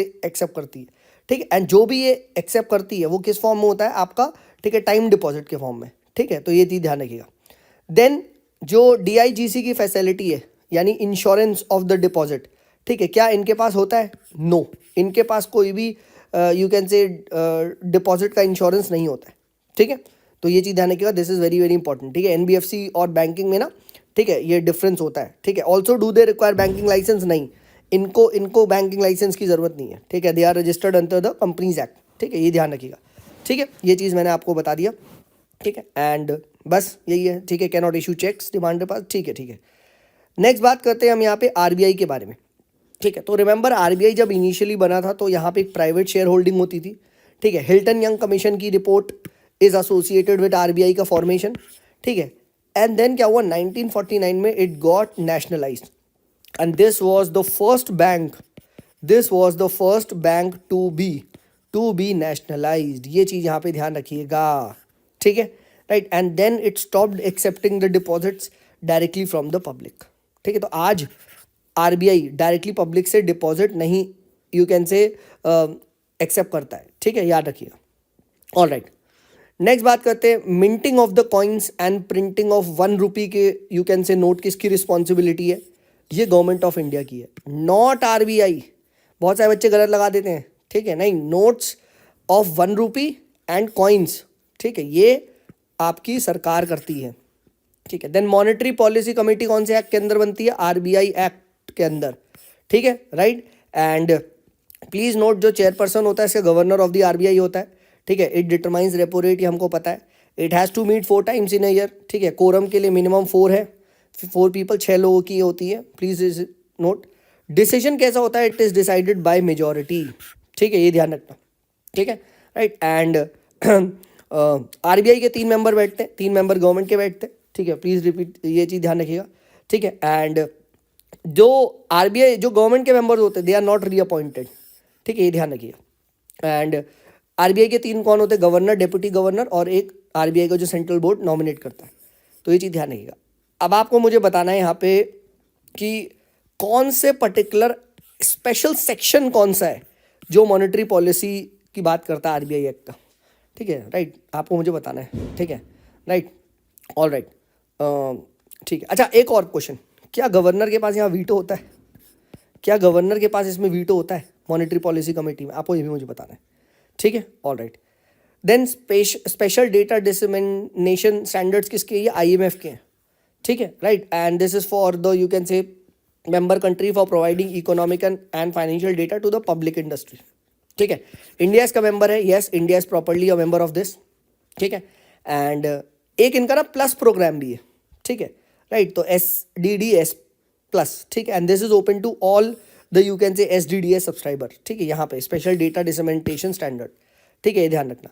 सो ये IMF का मेन चीज़ ये है, और क्या इसका India is a signatory, is a part of this, तो यस, इंडिया इट इज, ठीक है, ऑल राइट, ठीक है। अच्छा, देन याद रखना, अगर हमारे देश में कॉन्स्टेंटली जीडीपी बढ़ रही है तो क्या ये कि हम कह सकते हैं वहाँ प्रोडक्शन बढ़ रहा है, आंसर इज नॉट, ठीक है, नॉट नेसेसरली, हो सकता है इन्फ्लेशन बढ़ रहा हो, हाँ है ना, तो ये भी ध्यान रखना, ठीक है, ये कॉन्सेप्ट है तो ध्यान रखना। कोई लोग कहते हैं जीडीपी बढ़ी है तो फिर हमारे देश में प्रोडक्शन बढ़ा, नहीं दोस्त, ठीक है, value of goods and service है ना, तो वैल्यू कैसे क्रिएट होती है, number of produced into the cost of production. अब कॉस्ट ऑफ प्रोडक्शन बढ़ गई तो एक पेन की कॉस्ट थी 3 रुपये, आज भी एक पेन हुआ बेटा 5 रुपये, तो जीडीपी यहाँ 5 है, यहाँ 3 है ना, ठीक है, बेसिक कॉन्सेप्ट है, ठीक है। देन एनएसओ के बारे में बात करते हैं, एनएसओ के बारे में, ठीक है, तो कौन सी मिनिस्ट्री है, मॉस्पी है, ठीक है, स्टैटिस्टिक प्रोग्राम इम्प्लीमेंटेशन। अब क्या हुआ है ना, अच्छा पहले क्या था, पहले CSO और NSSO अलग था, अब मर्ज करके NSO बना दिया गया ये, और कौन सी कमेटी के रिकमेंडेशन पे ये बना था, Rangarajan commission, please remember this, ठीक है, जो CSO वगैरह बने थे ये रंगाराजन कमीशन के बेसिस पे बने थे, ठीक है, ऑल राइट। देन हम बात करते हैं WPI, होलसेल प्राइस इंडेक्स कौन निकालता है, office of economic adviser, ministry of commerce के अंदर आता है, प्लीज रिमेंबर दिस, ठीक है। नेक्स्ट बात करते हैं, देखिए करेंसी डिपॉजिट रेशो, ठीक है, currency deposit ratio is basically the money held by the public in cash to what they deposit in the bank, ठीक है, ये चीज़ ध्यान रखिएगा, ठीक है। तो अगर करेंसी डिपॉजिट रेशो बढ़ रहा है, इसका मतलब क्या है, लोगों के हाथ में पैसा ज़्यादा है, ठीक है, और लोगों के हाथ में पैसा ज़्यादा है तो मनी मल्टीप्लायर कम हो रहा है, क्योंकि वो बैंक में नहीं रखना चाह रहे, ठीक है, right. So high currency deposit ratio is increasing the people preference for the liquidity, ठीक है, ये ध्यान रखिए, all right. Then all the nationalised banks are regulated by the banking regulation act, please note that, and as I have told you the first nationalised bank was RBI after the independence. तो अब मुझे बता दो sir, second nationalised bank कौन सा बना, किस bank को सेकेंड नेशनलाइज किया गया था और कब, विच ईयर, चलो हिंट बता देता हूँ, 1955, ठीक है। अब तो मुझे उस बैंक का नाम बता दो, ठीक है, चलिए, right, please do share with your friends also, और किसी को भी भाई मुझसे प्रीलिम्स की मेंटरशिप चाहिए, right, I am providing personally 1-on-1 guidance. अगर आपका स्कोर नहीं बढ़ रहा है ठीक है. So you get a chance to interact with me. ठीक है, we can always discuss, right. And हम देख सकते हैं कि क्यों आपका जो है प्रोग्राम में वो स्कोर नहीं बढ़ा. चलिए, this is me Sumit signing off. Bye bye. Hi everyone, my name is Sumit and I welcome you all to the civils club. So ये देखिए, हमारा जो स्टैटिक रिवीजन सीरीज़ है वो प्रीलिम्स 2024, उसको हम लोग कंटिन्यू करेंगे. एंड यहाँ पे देखिए, जो हम लोग इकोनॉमी में फर्स्ट डिस्कस करेंगे, आज हम बैंकर्स एक्सेप्टेंस के बारे में डिस्कस करेंगे. तो क्या है ये बैंकर्स एक्सेप्टेंस? ठीक है, ये बेसिकली एक ऐसा फाइनेंशियल इंस्ट्रूमेंट है जो ये कहता है कि बैंक आपको गारंटी दे रहा है for payment at a future date. So please remember this. ठीक है, it is the bank's guarantee for payment at a future date. ठीक है, नेक्स्ट आता है यहाँ पे लेटर ऑफ क्रेडिट. अब लेटर ऑफ क्रेडिट क्या है? So this is a letter from the bank जो कि गारंटी देता है कि जो बायर का पेमेंट है वो सेलर को दे दिया जाएगा ऑन पर्टिकुलर टाइम एंड जो भी करेक्ट अमाउंट है. ठीक है, एंड ये लेटर ऑफ करेंट क्रेडिट को लेके ही ना मिसयूज़ किया था. ठीक है, हमारे आई थिंक नीरव मोदी भाई ने. ठीक है, जब पीएनबी का वो जो उन्होंने कांड करा था, ठीक है, तो वो लेटर ऑफ क्रेडिट का ही था कि उन्होंने फर्जी लेटर ऑफ क्रेडिट वगैरह बैंक से निकाल लिए थे. ठीक है, और उसको जाके ठीक है उसका बहुत ज़्यादा मिसयूज़ करा, क्योंकि उसको तो लोग समझते हैं ना, it's a letter of credit. इसका मतलब भाई बैंक कह रहा है कि भैया buyer's payment to the seller will be received, तो जाके सेलर से ले लो फर्जी लेटर ऑफ क्रेडिट के नाम पे एंड देन आप निकल लो. ठीक है, राइट. तो this is what is the letter of credit. ठीक है, नेक्स्ट बात करते हैं पार्टिसिपी नोट्स के बारे में. देखो, सबसे पहले तो यूपीएससी ने पता है एक बार क्या क्वेश्चन पूछ लिया था, एक बार क्या आई थिंक लास्ट टाइम ही पूछ लिया था कि पी नोट्स का फुल फॉर्म क्या है. तो ये आ रही है पार्टिसिपेटरी नोट्स है. ठीक है, पार्टिसिपेटरी नोट्स, ये वर्ड ही पहली बात तो पता होना चाहिए. ठीक है, फिर उसके बाद क्या है यहाँ पे पार्टिसिपेटरी नोट्स में हम आगे डिस्कस करते हैं. ये basically these are issued by the registered foreign portfolio investor. ठीक है, to you can say the people और you can say the foreign people who don't want to directly invest in the stock market of India by registering themselves. ठीक है, तो वो foreigner लोग क्या करते हैं, वो इस फॉरेन पोर्टफोलियो इन्वेस्टर के पास जाके पी नोट्स के माध्यम से ठीक है इंडियन शेयर्स में पैसा डाल लेते हैं. राइट. सो ये एक ऑफशोर डेरिवेटिव होता है. बाहर से अगर पैसा रेज करना है तो ये आप यूज़ कर सकते हैं. ठीक है, एंड प्लीज़ एक चीज़ याद रखिएगा, अगर आप पार्टिसिपेटरी नोट के होल्डर हैं तो क्या आपके पास वोटिंग राइट है? नहीं, क्योंकि ये बंदा फाइनेंशियल जो फॉरेन बंदा है वो डायरेक्टली नोट नहीं, वो नहीं सिक्योरिटी होल्ड कर रहा, ये एफपीआई होल्ड कर रहा है. ठीक है, तो इस बंदे पे कैसे होंगे वोटिंग राइट्स? ठीक है, तो ये चीज़ ध्यान रखिएगा. ये ना क्वेश्चन पूछा जाता है कि do they have the voting rights? The answer is no. P notes का होल्डिंग मतलब नहीं भाई, वोटिंग राइट नहीं है आपके पास. ठीक है, ऑल राइट. नेक्स्ट बात करते हैं यहाँ पे ना माइक्रो फाइनेंशियल इंस्टीट्यूशंस के बारे में. ठीक है, तो ये बेसिकली क्या है, ये बेसिकली आप इसको ऐसे देख सकते हैं कि माइक्रो फाइनेंस लोन मतलब छोटा लोन, छोटे लोग को लोन देना. यानी you need to give collateral free loan to what? Household having income of less than 3 lakhs. तो अगर उनको जो लोन दिया जाता है वो माइक्रो फाइनेंस लोन की कैटेगरी में कहलाता है. और ऐसे इंस्टीट्यूशन जो इस तरीके के लोन देते हैं, ठीक है, तो वो कहलाते हैं micro finance institution. Who regulates this? ठीक है, तो जो एनबीएफसी एमएफआई है, ठीक है, उनको रेगुलेट आरबीआई करता है. ठीक है, तो प्लीज़ रिमेंबर दिस. ठीक है, राइट. मेन चीज़ याद रखिएगा, माइक्रो फाइनेंस या माइक्रो फाइनेंस लोन किसको कहेंगे, तो अमाउंट याद रखिएगा 3 लाख है. ठीक है, और रेगुलेशन याद रखिएगा आरबीआई करता है यहाँ पे.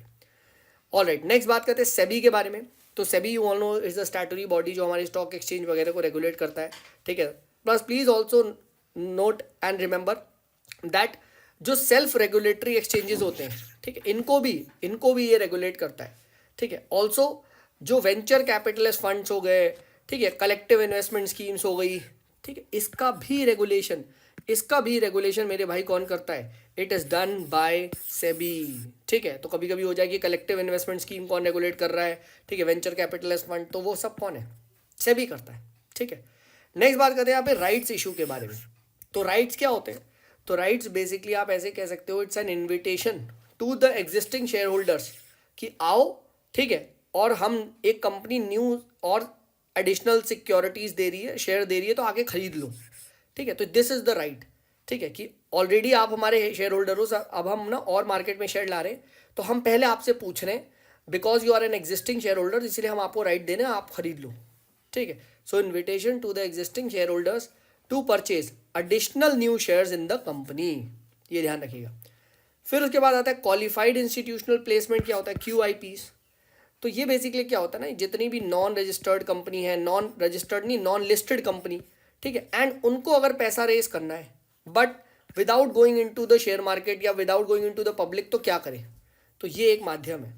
सो it is a way to issue the share to the public, ठीक है, without going through the standard regulatory जो कंप्लाइंस होता है, ठीक है। इसीलिए जो स्टार्टअप वगैरह है या कोई नया है वो इसका माध्यम से यूज़ कर सकता है। तो QIP को यहाँ पे ध्यान रखना, ठीक है, पूछा जा सकता है, ठीक है, कि क्या इसमें हमें पूरा स्टैंडर्ड रेगुलेटिंग कंप्लायंस करना पड़ता है, नहीं नहीं नहीं, ठीक है। It is a way to issue the share to the public without going through the standard regulatory compliance, ठीक है। नेक्स्ट बाईबैक क्या होता है? तो बाईबैक देखिए शेयर का वापस अगर एक कंपनी खरीदती है, ठीक है, तो that is called as a buyback, ठीक है।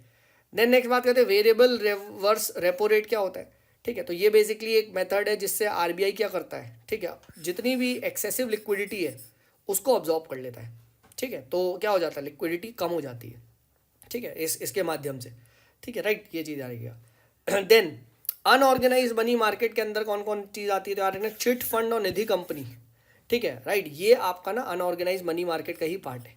प्लीज़ नोट जो चिट फंड वगैरह है, ठीक है, इसको रेगुलेट कौन, सेंट्रल गवर्नमेंट करता है या यूनियन गवर्नमेंट या फिर स्टेट गवर्नमेंट? ये करता है, it is regulated by what, the state government. And Nidhi company को कौन रेगुलेट करता है? मिनिस्ट्री ऑफ कॉर्पोरेट अफेयर, ये इसके अंदर आती है। सो प्लीज़ रिमेंबर दिस, ठीक है। नेक्स्ट बात करते हैं यहाँ पे हम अबाउट द टी बिल्स। अब टी बिल्स याद रखिएगा सिर्फ और सिर्फ सेंट्रल गवर्नमेंट ही इशू करती है, यानी state government can not issue the T bills, ठीक है। एंड क्या इसमें से रिटेल इन्वेस्टर भी पैसा डाल सकता है? बिल्कुल, उसके लिए रिटेल डायरेक्ट स्कीम है, ठीक है। प्लीज़ नोट ये जीरो कूपन सिक्योरिटी होती है, ठीक है, इसके अंदर कोई आपको रेगुलर इंटरेस्ट नहीं मिलता, ठीक है, राइट, बट आपको डिस्काउंट पे इशू कर दिया जाता है, ठीक है, एंड फेस वैल्यू पे रिडीम कर लिया जाता है। तो बीच में जो परसेंट जो डिफरेंस मिला वो आपका प्रॉफिट हो गया। सो क्या ये इंटरेस्ट देती है? नो, ये कोई इंटरेस्ट नहीं देती, ठीक है, रेगुलर इंटरेस्ट जो होता है, ठीक है। देन 91, 182, 364 डेज के होते हैं, यानी लेस देन 1 ईयर के ही टी बिल्स आते हैं और ओनली सेंट्रल गवर्नमेंट करती है। ये भी एक क्वेश्चन है प्रीवियस ईयर का, ठीक है। सर्टिफिकेट ऑफ डिपॉजिट के बारे में बात करते हैं, ठीक है। तो ये क्या है? तो this is nothing but money market है, ये एक मनी मार्केट इंस्ट्रूमेंट है, ठीक है, एंड ये अनसिक्योर्ड होता है। एंड ये ना बैंक इशू करते हैं to raise short term capital, ठीक है। तो बैंक, फाइनेंशियल इंस्टीट्यूशन जिनको पैसा चाहिए, ठीक है, तो just because they have some kind of deposit, तो उसकी गारंटी पे रख के क्या करते हैं, ठीक है, ये एक तरीके का ना basically try to raise the short term capital. Please note क्या होता है कि इसे सेल भी किया जा सकता है, नेगोशिएबल इंस्ट्रूमेंट्स होते हैं, ठीक है। एंड ना बैंक इशू करता है 7 डेज से 1 ईयर के लिए, ठीक है, राइट। और फाइनेंशियल इंस्टीट्यूशंस क्या कर सकते हैं? 1 से 3 साल के लिए भी कर सकते हैं, ठीक है। तो ये चीज़ ध्यान रखिएगा, ठीक है। मनी मार्केट इंस्ट्रूमेंट जनरली होते हैं, बैंक 1 साल के लिए करता है, FIA आपके 1 से 3 ईयर के लिए करते हैं, एंड अनसिक्योर्ड होते हैं। इस पर कोई सिक्योरिटी या कोई वो नहीं है, कुछ वो नहीं है, आप कह सकते हो कि कोई कंपनी के शेयर टाइप के नहीं है, अनसिक्योर्ड है, ठीक है। Can the bank provide loan against the certificate of deposit? No, bank loan नहीं प्रोवाइड कर सकता। एंड इट कैन ऑल्सो भी issue to the NRIs, yes, ठीक है। तो यस, NRIs को भी यहाँ पे इशू किया जा सकता है। देन 3 मनी ध्यान रखना, CNT, कॉल मनी, ठीक है, नोटिस मनी, टर्म मनी। अब कॉल मनी जब उधार लेना होता है बैंकों को 1 दिन के लिए, नोटिस मनी 2 से 14 दिन के लिए, एंड टर्म मनी 14 से आगे दिन के लिए। तो PNT याद रखते थे हम, वैसे CNT याद रखो। कॉल करोगे 1 मिनट में, 1 मिनट 1 दिन, फिर 1 के बाद 2 से 14 ये, फिर 14 से आगे CNT, ठीक है। नेक्स्ट बात करते हैं एक्सचेंज ट्रेडेड फंड। तो ये याद रखिएगा बोथ डेप्थ एंड इक्विटी इंस्ट्रूमेंट होता है, ठीक है, राइट। इट कैन बी डेप्थ का ETF as well as equity का ETF, ठीक है। ETF जो होता है एक्सचेंज ट्रेडेड फंड, वो हाईली लिक्विड होता है देन आपका जो म्यूचुअल फंड्स होते हैं, ठीक है, and this can be brought and sold on the stock exchange, ठीक है, राइट। ये ध्यान रखिएगा, थ्रू आउट द डे आप इसको बेच एंड वो कह सकते हैं। नेक्स्ट बात करते हैं जॉबर के बारे में। जॉबर कौन होता है? तो ब्रोकर का ब्रोकर होता है वो, ठीक है। एक स्पेसिफिक टाइप की सिक्योरिटी अगर खरीदनी है, ठीक है, तो ब्रोकर किससे बोलेगा? जॉबर से बोलेगा, ठीक है। सिमिलरली मार्केट मेकर कौन होता है? एक इंडिविजुअल या मेंबर फर्म, ठीक है, होती है, ठीक है, that buys and sells securities for the own account, ठीक है। तो ये चीज़ ध्यान रखिएगा, this is what is the market maker, ठीक है। Then over the counter exchange of India क्या होता है? तो ये कुछ नहीं है, ये आप ऐसे देख सकते हो कि स्मॉल एंड जो मीडियम फर्म्स है, ठीक है, इनको अगर ओवरसीज फंड्स लेना है, ओवरसीज कैपिटल रेज करना है तो क्या करें, ठीक है। कोई इलेक्ट्रॉनिक एक्सचेंज है इनके लिए? यस है, over the counter exchange of India, ठीक है। एंड ये किसके अंदर इनकॉर्पोरेट है? कंपनीज एक्ट 1956 के अंदर। एक चीज़ और ध्यान रखना कि वंस आप over the counter exchange of India पे लिस्टेड हो तो और दूसरे एक्सचेंज के जो स्टॉक्स हैं वो यहाँ नहीं लिस्ट हो सकते, सिमिलरली यहाँ वाले लिस्ट वहाँ नहीं हो सकते साइमल्टेनियसली, ठीक है। तो ये ध्यान रखिएगा, stocks listed on other exchange can not be listed on OTC EI and vice versa, ठीक है। तो ये चीज़ ये आपको यहाँ पे डिफरेंस पता होना चाहिए, ठीक है। All right, let's move on to the next part, cash management bill के बारे में बात करते हैं। तो ये देखिए ना, गवर्नमेंट को अगर ना टेम्पररी मिसमैच को अगर पूरा करना है, क्या करें, ठीक है, तो वो कैश मैनेजमेंट बिल्स रिलीज करती है। 2010 में आए थे, ठीक है। RBI इशू करता है on the behalf of government, and वही चीज़ है, डिस्काउंट पे इशू करता है और फेस वैल्यू पे रिडीम कर दिया जाता है, यानी इसमें कोई भी आपको रेगुलर, ठीक है, कोई यहाँ पे रेगुलर इंटरेस्ट वगैरह नहीं मिलता, ठीक है। प्लीज़ नोट दैट, ठीक है। एंड क्या इसको पार्ट ऑफ SLR कंसिडर करते हैं बैंक? ये स्टैट्यूटरी लिक्विड रेशो का पार्ट होता है, ठीक है। देन म्यूचुअल फंड, ठीक है, प्लीज रिमेंबर डेप्थ इक्विटी दोनों हो सकते हैं, सेबी रेगुलेट करता है। एंड इन्विटीज, इंफ्रास्ट्रक्चर के म्यूचुअल फंड्स को आप इन्विटीज कहते हैं। इस बार इस पे क्वेश्चन भी आया था, राइट, 2023 में ना इन्विटीज पे क्वेश्चन भी आया था, आई हैड डिस्कस दिस, ठीक है। नेक्स्ट बात करते हैं financial stability and development council. तो ये नॉन स्टैट्यूटरी बॉडी है, इसका चेयरमैन फाइनेंस मिनिस्टर होता है, याद रखिएगा, ये पूछा जा चुका है, ये भी पहले पूछा जा चुका है, ठीक है। 2010 में बनाई थी, एंड इसका मकसद वही है कि इंडिया में फाइनेंशियल स्टेबिलिटी वगैरह को प्रमोट करना, ठीक है। और इसमें जितनी भी फाइनेंस बॉडी आप सोच सकते हो, सबका रिप्रेजेंटेशन दिखता ही है, जैसे RBI का चेयरमैन, सेबी का, पेंशन फंड वाले का, इंश्योरेंस का, finance secretary of department of financial service, ठीक है, चीफ इकोनॉमिक एडवाइजर, सब दिखते हैं आपको, ठीक है, ध्यान रखना। देन हम बात करते हैं स्टेट डेवलपमेंट लोन्स के बारे में, ठीक है। तो स्टेट डेवलपमेंट लोन्स क्या हुआ है? ये कुछ नहीं है, these are issued to the state government, ठीक है, to meet the state and financial and the fiscal deficit, ठीक है। And these are issued in the primary market through normal auction, जो RBI करता है, ठीक है। क्या जो स्टेट डेवलपमेंट लोन्स है वो SLR स्टेटस में क्वालिफाई होते हैं? यस, इनका अगर बैंक चाहे तो स्टेट डेवलपमेंट लोन्स में इन्वेस्ट करके SLR कोटा को पूरा करा सकता है, दिस विल बी कंसिडर्ड, ठीक है। तो ये ध्यान रखना, this is what is called a state. यहाँ पे मेन जो क्वेश्चन आएगा क्या, कि ये कौन इशू करता है, ये स्टेट डेवलपमेंट लोन कैसे बैंक रेज करते हैं? थ्रू RBI, ठीक है, प्राइमरी मार्केट में ये चलता है, ठीक है। तो ये थी हमारी आज की डिस्कशन, राइट। जिसको भी मुझसे कुछ भी पूछना है तो मेरी टेलीग्राम ID है सुमित, ठीक है, इज़ देयर, ठीक है। एंड ऑल्सो, ठीक है, Telegram channel the civils club को भी ज्वाइन कर लो। And if you are liking this तो प्लीज़ यार, ठीक है, ऑल्सो टेल योर फ्रेंड्स, आप इसको किसी भी टेलीग्राम के चैनल वगैरह पे, ठीक है, you can share the video, ठीक है, so that more and more people get to know about this. चलिए, ठीक है, this is me Sumit signing off, bye bye. Hey, hi everyone, my name is Sumit and I welcome you all to the Civils Club. So ये देखिए हमारा revision series है for prelims 2024 and हम अपने discussion को कंटिन्यू करेंगे। आप लोगों से रिक्वेस्ट है कि Telegram channel the civils club को ज़रूर ज्वाइन कर लें। यहाँ पे भी देखिए मैं बहुत सारे अच्छी PDFs, notification and important information share करता हूँ, so that you don't miss, तो इसीलिए आप इसको ज्वाइन कर लें। ऑल्सो गाइज, अगर आपको पसंद आ रहा है सो please do share with your friends, ठीक है। जितने देखिए ज़्यादा लोग देखेंगे उतनी ज़्यादा ही मोटिवेट होता है कि हाँ भाई लोग देख रहे हैं। चलिए, on this note let us start off with the today's class, और हम अपने जो इकोनॉमी का जो रिवीजन है उसको कंटिन्यू करेंगे। तो लेट्स बिगिन। सबसे पहले ध्यान रखिएगा कि हमारे देश में जो MRTP एक्ट है, monopolistic and restricted trade practice act, ठीक है, इसको क्या है, इसको रिपील कर दिया गया। एंड इसको रिपील करके कौन सा एक्ट आया? Competition act 2002। इनफैक्ट 2002 वाले एक्ट लाया गया था एंड इसको रिपील करने के लिए। एक चीज़ और ध्यान रखिएगा, इसने कंपटीशन कमीशन ऑफ इंडिया बनाया। सेकंड, जो ये कंपटीशन एक्ट है वो कौन सी कमेटी की रिकमेंडेशन पे था? तो ये चीज़ ध्यान रखिएगा, राघवन कमेटी है। तो पूछा जा सकता है राघवन कमेटी किस लिए है, कौन सी है, कौन से एक्ट के लिए है? तो कंपटीशन एक्ट के लिए, ठीक है। एंड इसने क्या किया था, इसने MRTP एक्ट को रिपील कर दिया गया था, ठीक है। तो ये चीज़ यहाँ पे ध्यान रखिएगा। ऑल राइट, नेक्स्ट बात करते हैं हम यहाँ पे टोकन डिसइन्वेस्टमेंट के बारे में बात करते हैं। तो देखिए, टोकन डिसइन्वेस्टमेंट एक ऐसा टाइप ऑफ डिसइन्वेस्टमेंट होता है जहाँ पे जो गवर्नमेंट है वो माइनॉरिटी जो उसका शेयर होता है, ठीक है, माइनॉरिटी शेयर उसको सेल करती है। यानी क्या कि आज भी क्या है, गवर्नमेंट के पास मेजॉरिटी है, यानी गवर्नमेंट ही आज भी उसकी ओनर है। प्लीज़ रिमेंबर दिस, एक छोटा सा टोकन सेल ऑफ किया है, ऐसे ध्यान रखो, ठीक है, टोकन को सेल ऑफ करना, ठीक है। मैनेजमेंट कंट्रोल गवर्नमेंट के पास रहता है, ठीक है, ये इसमें ध्यान रखिएगा। नेक्स्ट, स्ट्रैटेजिक डिसइन्वेस्टमेंट क्या होता है? देखो, स्ट्रैटेजिक डिसइन्वेस्टमेंट फिर ऑब्वियस सी बात है, ठीक है, जब 50% से ज़्यादा शेयर सेल कर देंगे, ठीक है, तो उस कॉन्टेक्स्ट में मैनेजमेंट भी प्राइवेट के पास चला जाएगा, ठीक है, और आप इससे कैसे कर सकते हो कि वो अब प्राइवेट के हाथ में ज़्यादा चला जाएगा। सो that is strategic disinvestment and this is token disinvestment. पता होना चाहिए दोनों के बीच में डिफरेंस। देन हम बात करते थे कि अब नई पॉलिसी फॉर जो सेंट्रल PSUs अभी सरकार लेके आई है, और उसमें ये कहा जा रहा है कि देखो स्ट्रैटेजिक सेक्टर में बस कुछ 3-4 एरिया है जहाँ पे सरकार बेयर मिनिमम प्रेजेंस रखेगी, ठीक है, इन द सेंट्रल PSUs, ठीक है। बाकी नॉन स्ट्रैटेजिक सेक्टर जितने भी हैं वहाँ पे all the central public sector units they will be privatised, ठीक है। एंड एक चीज़ और ध्यान रखिएगा, जो स्ट्रैटेजिक सेक्टर है, स्ट्रैटेजिक सेक्टर एंड ना नॉन स्ट्रैटेजिक सेक्टर में मतलब डिफरेंस क्या होगा।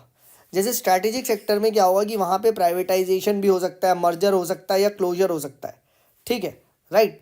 बट जो आपका नॉन स्ट्रैटेजिक सेक्टर है उसमें कोई मर्जर वगैरह नहीं है, उसमें या तो वो प्राइवेटाइजेशन होगा या वो क्लोजर होगा, तो ये चीज़ ध्यान रखिएगा, ठीक है। तो दिस इज़ द इम्पॉर्टेंट, ठीक है, आपको यहाँ पे पता होना चाहिए ऑल्सो, ठीक है, कि इसकी प्रोसीड से सरकार क्या करेगी, जो पैसा मिलेगा तो उससे भैया ऑब्वियस ही बात है गवर्नमेंट के द्वारा जो सोशल सेक्टर स्कीम है, ठीक है, डेवलपमेंटल प्रोग्राम्स है वो चलाए जाएंगे, ठीक है, ये चीज़ यहाँ पे ध्यान रखिएगा। एंड क्या sir public sector bank, insurance entities, इनको भी सरकार प्राइवेटाइज और आपका वो करना चाह रही है? The answer to this is yes, even they are also under this, ठीक है, तो ये ध्यान रखिएगा। ऑल राइट, नेक्स्ट बात करते हैं यहाँ पे, ठीक है, कि आपका जो ये MSME का क्लासिफिकेशन है। देखो ये साल UPSC ने 2023 में ये क्वेश्चन पूछा गया था प्री में, मैंने डिस्कस भी किया था, ठीक है, राइट। तो रिमेंबर दोनों तरीके से क्लासीफाई किया जा सकता है, या तो इन्वेस्टमेंट भी हो या तो टर्नओवर का मिक्सचर। इन्वेस्टमेंट तो इसकी ट्रिक क्या है, 1 करोड़ फिर इंटू 10 करोड़ और 50 करोड़, ठीक है, 1 के आगे 0 लगा दो, उसको 5 से मल्टीप्लाई कर दो, तो माइक्रो स्मॉल मीडियम। टर्नओवर के लिए क्या करना है, कुछ नहीं, इसको 5 से मल्टीप्लाई करना है, तो 5 1 जा 5, 5 10 जा 50, 5 50 जा 250, ठीक है। तो टर्नओवर आपका 5 करोड़ तक है तो आपका आएगा माइक्रो, ठीक है, 50 करोड़ तक है तो आएगा स्मॉल, ठीक है, 50 से 250 करोड़ तक के तो मीडियम, सिंपल एज दैट, ठीक है। तो इन्वेस्टमेंट के 1 के आगे 10, उसको 5 से मल्टीप्लाई कर दो, और बाकी नीचे वाले के सबको 5 से मल्टीप्लाई कर दो ऊपर वाले को, सिंपल स्ट्रैटेजी है, ठीक है। ऐसे आपको करना है इन्वेस्टमेंट एंड टर्नओवर। एंड इस साल ये टर्नओवर में स्मॉल का आई थिंक 25 पूछा गया था, तो वो क्या था, वो आपका ना दैट वाज रॉन्ग, ठीक है, तो ये चीज़ ध्यान रखिएगा, ये आपसे गलत पूछा है, ठीक है। ऑल राइट, नेक्स्ट बात करते हैं हम, देखिए MSME के बारे में। सो MSME ध्यान रखिएगा 30% GDP कंट्रीब्यूट करती है, ठीक है, 45% एक्सपोर्ट्स को कंट्रीब्यूट करती है। एंड MSME जो है वो सेकेंड लार्जेस्ट एम्प्लॉयर है इन इंडिया आफ्टर एग्रीकल्चर, ये भी देखो आपको यहाँ पे पता होना चाहिए, ठीक है, पूछा जाए तो। देन टोटल मैन्युफैक्चरिंग आउटपुट का MSME कितना कंट्रीब्यूट करती है, 36%, ठीक है, ये ध्यान रखिएगा, 36% टोटल मैन्युफैक्चरिंग आउटपुट का कंट्रीब्यूट करती है MSME, ठीक है। फिर देखिए कुछ स्कीम्स के बारे में बात करते हैं। श्रेष्ठ स्कीम किस लिए है, तो रिमेंबर ये श्रेष्ठ स्कीम जो अभी आई है, this is for the seats for the SC boys and girls in private residential schools, ठीक है, तो वहाँ पे कुछ कुछ सीट्स ना SC आपके बॉयज़ एंड गर्ल्स को दी जाएगी, ठीक है, तो ये आपकी आ रही है श्रेष्ठ, अच्छी प्राइवेट स्कूल्स में इनका एडमिशन किया जाएगा, ठीक है, राइट, तो ये ध्यान रखिएगा। Then PM employment generation programme, ये किसके द्वारा है, तो ये खादी विलेज इंडस्ट्री कमीशन द्वारा है, KVIC द्वारा। एंड इसका जो ऑब्जेक्टिव है कि भैया यहाँ पे ना MSME के थ्रू हम सेल्फ एम्प्लॉयमेंट अपॉर्चुनिटीज़ को क्रिएट करने की कोशिश करेंगे, ठीक है, राइट। और इसका ऑब्जेक्टिव है कि यूथ से बोलेंगे भैया आप MSME खोलो, ठीक है, नॉन फार्म सेक्टर वगैरह में, ठीक है, और सेल्फ एम्प्लॉयमेंट अपॉर्चुनिटीज़ को जनरेट करो। जो मेन ध्यान रखना KVIC के द्वारा। अब आपको मुझे कमेंट सेक्शन में बताना है कि KVIC कौन सी मिनिस्ट्री के अंदर आता है, ठीक है। अब ये तो इतना तो तुम बता सकते हो मुझे, ठीक है, देखता हूँ जो कमेंट करेगा, राइट, वो यानी इसको डेली फॉलो कर रहा है, देखता हूँ KVIC कौन सी मिनिस्ट्री में आता है। नेक्स्ट स्वाधार गृह स्कीम, तो स्वाधार गृह स्कीम याद रखिएगा, ठीक है, ये ministry of women and child development के अंदर आती है। एंड ये बेसिकली स्कीम है for the women who are under distress, ठीक है, हो सकता है भाई कहीं वायलेंस का शिकार हो या कुछ भी ना, ठीक है, घर से निकाल दिया हो एक्सेट्रा, तो उस कंटेक्स्ट में यू कैन एक्सेस द स्वाधार गृह, ठीक है। नेक्स्ट बात करते हैं उद्यम पोर्टल, तो ये MSME के अंडर की स्कीम है। एंड इसमें क्या ना, दिस पोर्टल के through you can get your MSME registered, ठीक है, तो ऑनलाइन सिस्टम है फॉर MSME रजिस्ट्रेशन, ठीक है। नेक्स्ट बात करते हैं, इंपॉर्टेंट है ये वाली स्कीम, ग्रीन फाइनेंस स्कीम, ये पूछा जा सकता है, SIDBI के द्वारा है, एंड इसमें क्या किया जाएगा ना, SIDBI will try to provide some financial assistance to the MSME. क्यों? ताकि तुम अपने आप को ग्रीनरी की ओर ले जा सको, यानी सस्टेनेबल डेवलपमेंट प्रैक्टिसेस को अडॉप्ट कर सको। ठीक है, तो this is what is important. तो इसीलिए अब हम भी क्या करेंगे, हम भी अब ग्रीन से बताएंगे। ठीक है, राइट, तो ग्रीन मार्कर यूज़ करेंगे। नेक्स्ट बात करते हैं एल्युमिनियम के बारे में। अब यार अच्छा नहीं आ रहा, और को रेड करते हैं। ठीक है, नेक्स्ट बात करते हैं एल्युमिनियम के बारे में। तो एल्युमिनियम याद रखिएगा, India is the 4th largest you can से बॉक्साइट के रिजर्व्स है अपने पास। ठीक है, एंड ना ठीक है, राइट, ठीक है, हाँ। And you need to tell me कौन से स्टेट में इंडिया में सबसे ज़्यादा ये है, इतना मुझे बता दो। ठीक है, अब मैं यार उसका नाम का स्टार्टिंग बता दूंगा तो एक ही स्टेट है। ठीक है, तो ये भी देखते हैं। And also note aluminium is a fully recyclable material. ठीक है, तो ये भी देखो पता होना चाहिए, aluminium is a fully recyclable material. Next बात करते हैं, देखिए ग्रैंड फादरिंग क्लॉज क्या होता है। जो देखो ग्रैंड फादरिंग नाम में लिखा पुराना, बड़े लोग, ओल्ड लोग। ठीक है, तो क्या होता है, सरकार कभी कभी सपोज करो XYZ कोई रूल लेके आई, तो इसमें वो एक ग्रैंड फादरिंग क्लॉज लगा देगा कि ये इससे पहले वाले एग्जेम्प्ट है। ठीक है, राइट, ABC डेट से पहले वाले लोग एग्जेम्प्ट हो गए, पुराने लोग को एग्जेम्प्ट कर दिया। तो this is what it is, entity can be exempted from a new law rule regulation. ये है ग्रैंड फादरिंग क्लॉज। नेक्स्ट बात करते थे कि गोल्डी लॉक जोन। अब गोल्डी लॉक इकोनॉमी क्या होती है, एक हैबिटेबल जोन होता है जहाँ पे लाइफ एग्जिस्ट करती है। वैसे गोल्डी लॉक इकोनॉमी क्या होगी, एक आइडियल स्टेट फॉर इकोनॉमी, ना ही वो एक्सपैंड कर रही है ज़्यादा, ना ही कॉन्ट्रैक्ट कर रही है, स्टेबलाइज्ड है तुम्हारी इकोनॉमी। ठीक है, तो ये ध्यान रखिएगा। नेक्स्ट बात करते हैं, देखो जॉम्बी लैंडिंग क्या होती है। अब नाम में लिखा जॉम्बी का मतलब क्या होता है, डेड। डेड, तो डेड को लैंड करना, यानी ऐसे लोग को लैंड करना, ठीक है, जो पैसा लेके, ठीक है, निकल लेंगे, they don't have the capacity to repay back. ठीक है, राइट, तो ऐसे लोग को आप लैंड कर रहे हो, this is very risky lending. ठीक है, providing credit to entities who do not have the capacity to repay, so that is called as zombie lending. And this leads to, obvious सी बात है, the rise of non productive assets. ठीक है, ये ध्यान रखना, नॉन परफॉर्मिंग एसेट्स का rise देखने को मिलता है due to zombie lending. Next बात करते हैं, देखिए बायलैटरल नेटिंग क्या होती है। तो ये कुछ नहीं होती है कि क्या होता है, यहाँ पे बहुत सारे जब आपके पास स्वैप अग्रीमेंट्स होते हैं बिटवीन टू पार्टीज, उसको कंसोलिडेट करके जब आप वन में कर देते हो, ठीक है, तो that is a case of bilateral netting. ठीक है, तो ये चीज़ आप ध्यान रखिएगा, this is what is called as bilateral netting. ठीक है, फाइन, ऑल राइट। नेक्स्ट यहाँ पे हम बात करते हैं कॉर्पोरेटाइजेशन क्या होता है। तो नाम में लिखा देखो कॉर्पोरेटाइजेशन, मतलब सरकार क्या करेगी ना, जो उसकी PSU है, it will try to run it in a corporate manner. Please note, सिर्फ रन कर रही है मैनर में, ओनरशिप ट्रांसफ़र नहीं कर दी है कि चलो कॉर्पोरेटाइजेशन हो गया तो PSU प्राइवेट हो गई। नहीं नहीं नहीं नहीं नहीं, ऐसा नहीं है। ठीक है, गवर्नमेंट रीऑर्गेनाइज, ठीक है, the government own entity on the basis of a private entity, उसमें बोर्ड ऑफ डायरेक्टर बैठाएंगे अच्छे से, सब प्रोफेशनली, और ये सब करेंगे, ये ध्यान रखना। नेक्स्ट बात करते हैं, देखिए डीम्यूचुअलाइजेशन के बारे में।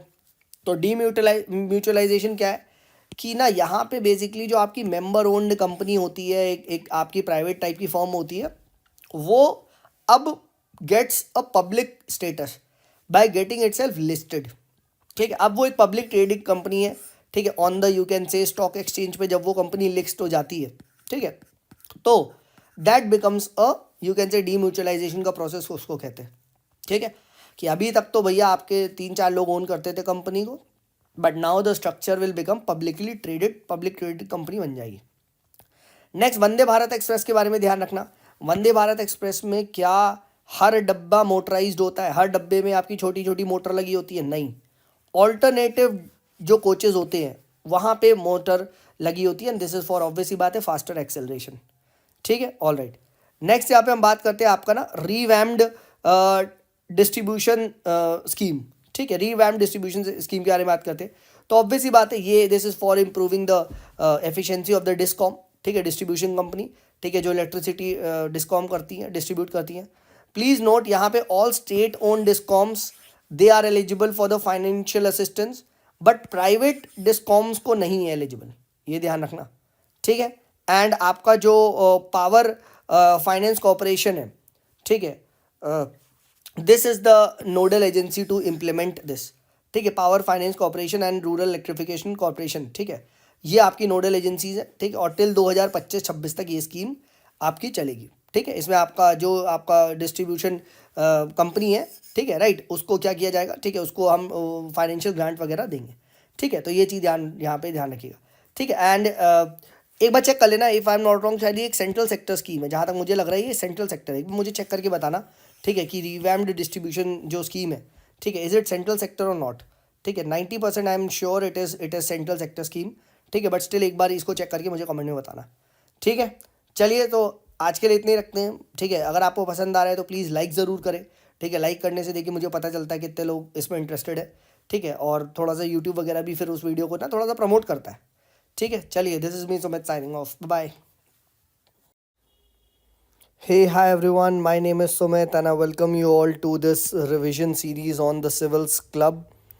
So ये देखिए हमारा इकोनॉमिक्स का नेक्स्ट हमारा लेक्चर होने वाला है, right, and let's begin the revision series. ठीक है, तो नेक्स्ट हम यहाँ देखिए बात करेंगे, उसी को कंटिन्यू करते हुए स्मार्ट सिटी मिशन के बारे में हम बात करेंगे। तो सबसे पहली बात, कितनी यहाँ पे सिटीज़ को टारगेट किया गया है, इसके अंदर 100 सिटीज़ है। ठीक है, एंड कब स्टार्ट हुआ था, 2015 में स्टार्ट हुआ था, प्लीज़ नोट दिस। एक चीज़ यहाँ पे ध्यान रखिएगा कि ये एक सेंट्रली स्पॉन्सर्ड स्कीम है। ठीक है, एंड यहाँ पे क्या है, 100 करोड़ पर सिटी तो आपकी सेंट्रल गवर्नमेंट देगी। ठीक है, प्लस आपको क्या है ना, 100 करोड़ पर जो सिटी है वो स्टेट गवर्नमेंट को भी यहाँ कंट्रीब्यूट करना पड़ेगा। ठीक है, तो पर सिटी का जो वो है वो 200 करोड़ का आएगा। ठीक है, ये चीज़ ध्यान रखिएगा। और अभी क्या हुआ है, ये बात थी कि भैया जो 100 सिटीज़ है, ठीक है, वो बात थी कि पहले जून 2023 तक बनाएंगे, अब वो ने एक्सटेंड कर दिया, जून 2024 तक है। तो उसकी अभी डेडलाइन को एक्सटेंड किया गया था, तो इसलिए ये न्यूज़ में था स्मार्ट सिटी मिशन, ये ध्यान रखिएगा। ठीक है, राइट, अब ये देखिए आपको पता है स्मार्ट सिटी मिशन क्या है। ठीक है, ये आई फील ये पता होना चाहिए। अगर ये नहीं पता है भाई सर स्मार्ट सिटी मिशन हमें नहीं पता है bro, chances of clearing pre is very less. ठीक है, चलिए नेक्स्ट बात करते हैं हम बॉट एन्युटी मॉडल के बारे में। ठीक है, बॉट एन्युटी मॉडल के में एक चीज़ ध्यान रखना कि प्राइवेट प्लेयर क्या करता है, प्राइवेट प्लेयर आपका बिल्ड करेगा, मेंटेन करेगा, ऑपरेट करेगा। ठीक है, द रोड प्रोजेक्ट। ठीक है, यहाँ पे जो टॉल कलेक्शन की रिस्पॉन्सिबिलिटी है वो किसकी है, टॉल गवर्नमेंट कलेक्ट करती है। तो ये चीज़ ध्यान रखना, the responsibility of collecting the tall, ठीक है, tax lies with the government. ठीक है, ये ध्यान रखिएगा। एंड देन उसके बाद क्या है, यहाँ पे जो शेयरिंग ऑफ प्रोजेक्ट कॉस्ट है वो कैसे होती है। ठीक है, कि government starts the payment after the launch of commercial project. ठीक है, राइट, ये ध्यान रखिएगा, जब पूरा का पूरा प्रोजेक्ट बन जाएगा। ठीक है, राइट, एंड देन उसके बाद क्या है, एन्युटी वाइज वो जनरली हाफ एनुअली कर करके पेमेंट दिया जाएगा। ठीक है, तो ये ध्यान रखिएगा। ठीक है, तो this is what the idea is bought annuity model, ये ध्यान रखिएगा। मेन जो यहाँ पे क्वेश्चन पूछा जाएगा वो पूछा जाता है टॉल कलेक्ट करने की रिस्पॉन्सिबिलिटी किसकी है। ठीक है, ऑल राइट, नेक्स्ट हम बात करते हैं, नेक्स्ट पढ़ते हैं रिन्यूएबल एनर्जी के बारे में। तो रिन्यूएबल एनर्जी में यहाँ देखिएगा COP26 जो हुई थी, ठीक है, उसमें ये टारगेट इंडिया ने सेट किया है कि भैया we will be producing 500 gigawatt of जो एनर्जी है फ्रॉम नॉन फॉसिल फ्यूल, और ये कब, बाय 2030 तक। ठीक है, तो ये ध्यान रखना 500 गीगावाट का ये टारगेट है। ठीक है, और ये 2030 तक करना है। अभी ध्यान रखना, India has the 4th largest installed you can say renewable energy का network in the world. 4th largest हम लोग हैं अभी रिन्यूएबल एनर्जी पे। ठीक है, फिर क्या हमारा जो 100% जो एनर्जी होता है उसमें से हम कितना रिन्यूएबल एनर्जी प्रोड्यूस करते हैं अभी, तो 42% है। यानी आज भी आप देखोगे मेजॉरिटी ऑफ जो हमारा एनर्जी प्रोडक्शन है that is from the you can से नॉन रिन्यूएबल का सोर्स, ये चीज़ ध्यान रखना। ठीक है, नॉन रिन्यूएबल सोर्स है। ठीक है, right, this is what the idea is 42%, 4th largest और 500 गीगावाट, ये सारे टारगेट देखो याद रखना, प्री के लिए इंपॉर्टेंट है। देन लॉजिस्टिक सेक्टर दोस्त हमारा कितना percent of the GDP contribute करता है, 15%, please note that. And India की जो लॉजिस्टिक कॉस्ट है वो बहुत हाई है, 14 to 18% ऑफ द जीडीपी है। And this is way higher than the world, world का एवरेज 6 से 7% है लॉजिस्टिक कॉस्ट, और हमारे देश में लॉजिस्टिक कॉस्ट एक काफ़ी बड़ा चैलेंज है। ठीक है, तो ये चीज़ ध्यान रखना, दिस इज़ इंपॉर्टेंट। ठीक है, alright, then national infrastructure pipeline क्या है, तो ये देखिए एक लार्ज स्केल इंफ्रास्ट्रक्चर होगा। ठीक है, इन्वेस्टमेंट्स ऑन द इंफ्रास्ट्रक्चर। ठीक है, एंड यहाँ पे देखिए जो इंफ्रास्ट्रक्चर में इन्वेस्टमेंट किया जाएगा वो कैसे बटेगा। ठीक है, तो सेंट्रल गवर्नमेंट 39% खर्च करेगी, स्टेट गवर्नमेंट 39 खर्च करेगी, एंड प्राइवेट प्लेयर 22% खर्च करेंगे। ठीक है, and this is a master plan for infrastructure investment from 2019 से 25 में, ये ध्यान रखना। एक चीज़ अब आपको मुझे बतानी है, कितना यहाँ पे इन्वेस्टमेंट्स की बात कर रहे हैं, कितना पैसा खर्च करने की बात कर रहे हैं, ये जो बटेगा 39% कितना कितना है। ठीक है, दूसरा याद रखना कि जो रिन्यूएबल एनर्जी में जितना भी प्रोजेक्ट होगा, ठीक है, रिन्यूएबल एनर्जी में जो भी प्रोजेक्ट किया जाएगा, क्योंकि इंफ्रास्ट्रक्चर में एनर्जी भी इंफ्रास्ट्रक्चर है, ठीक है, वो सारी की सारी रिस्पॉन्सिबिलिटी प्राइवेट सेक्टर की होगी, ठीक है। एंड यहाँ पीपीपी मॉडल भी यूज़ किया जाएगा फॉर द प्रोजेक्ट डेवलपमेंट, ठीक है। आपको मुझे बताना है कितना ये जो नेशनल इंफ्रास्ट्रक्चर पाइपलाइन है इसका कितना बजट, कितना पैसे की बात करिए, ये कमेंट सेक्शन में बताओ, ठीक है। ऑल राइट, नेक्स्ट बात करते हैं यहाँ पे action plan for champion sectors in services में कितने यू कैन से सर्विसेज को आइडेंटिफाई किया है, 12। तो 12 सेक्टर्स को आइडेंटिफाई किया है, 12 सर्विसेज को आइडेंटिफाई किया है। नेक्स्ट हम बात करते हैं यहाँ पे ना पोर्ट एंड शिप सर्विसिंग में ध्यान रखना, पोर्ट एंड जो शिपिंग सर्विसेज है इसमें आपको एक चीज़ पता होनी चाहिए, इंडिया का अभी 30% ग्लोबल मार्केट है, ठीक है, किसमें, इन शिप ब्रेकिंग इंडस्ट्री में, ये ध्यान रखना 30% इंडिया में शिप ब्रेकिंग पूरे वर्ल्ड में की जाती है, ठीक है, जितना मार्केट है 30% इंडिया में। और याद रखना इंडिया के पास लार्जेस्ट फैसिलिटी है गुजरात में, जिसका नाम मैं बता देता हूँ, लिखा नहीं है, अलंग, अलंग याद रखना, अलंग गुजरात, पूछा जा सकता है Alang Gujarat is famous for what, for ship breaking, याद रखना, ठीक है। ऑल राइट, और अभी हमारे यहाँ ना 100% FDI भी अलाउड है इन द शिप ब्रेकिंग, ठीक है, through automatic route. All right, then याद रखना agriculture insurance company of India limited, ठीक है, ये central PSU ministry of finance में आती है, पहली चीज़, एग्री देख के मिनिस्टर ऑफ एग्री मत लगा देना, ठीक है। दूसरा यहाँ पे क्या है ना, क्या ये जो चीज़ है ये मतलब सरकार इसको क्या पूरी फंड करती है, ऐसा कुछ पूछ सकता है, तो नहीं, यहाँ पे जो कैपिटल बेस है इसमें डिफरेंट कंपनीज़ ने लगा रखा है। फॉर एग्जांपल यहाँ जनरल इंश्योरेंस कॉर्पोरेशन है, उसका 35% है, नाबार्ड का 35% है, 30% यहाँ पे 4 PSUs जो बैंक है उनका है, ठीक है।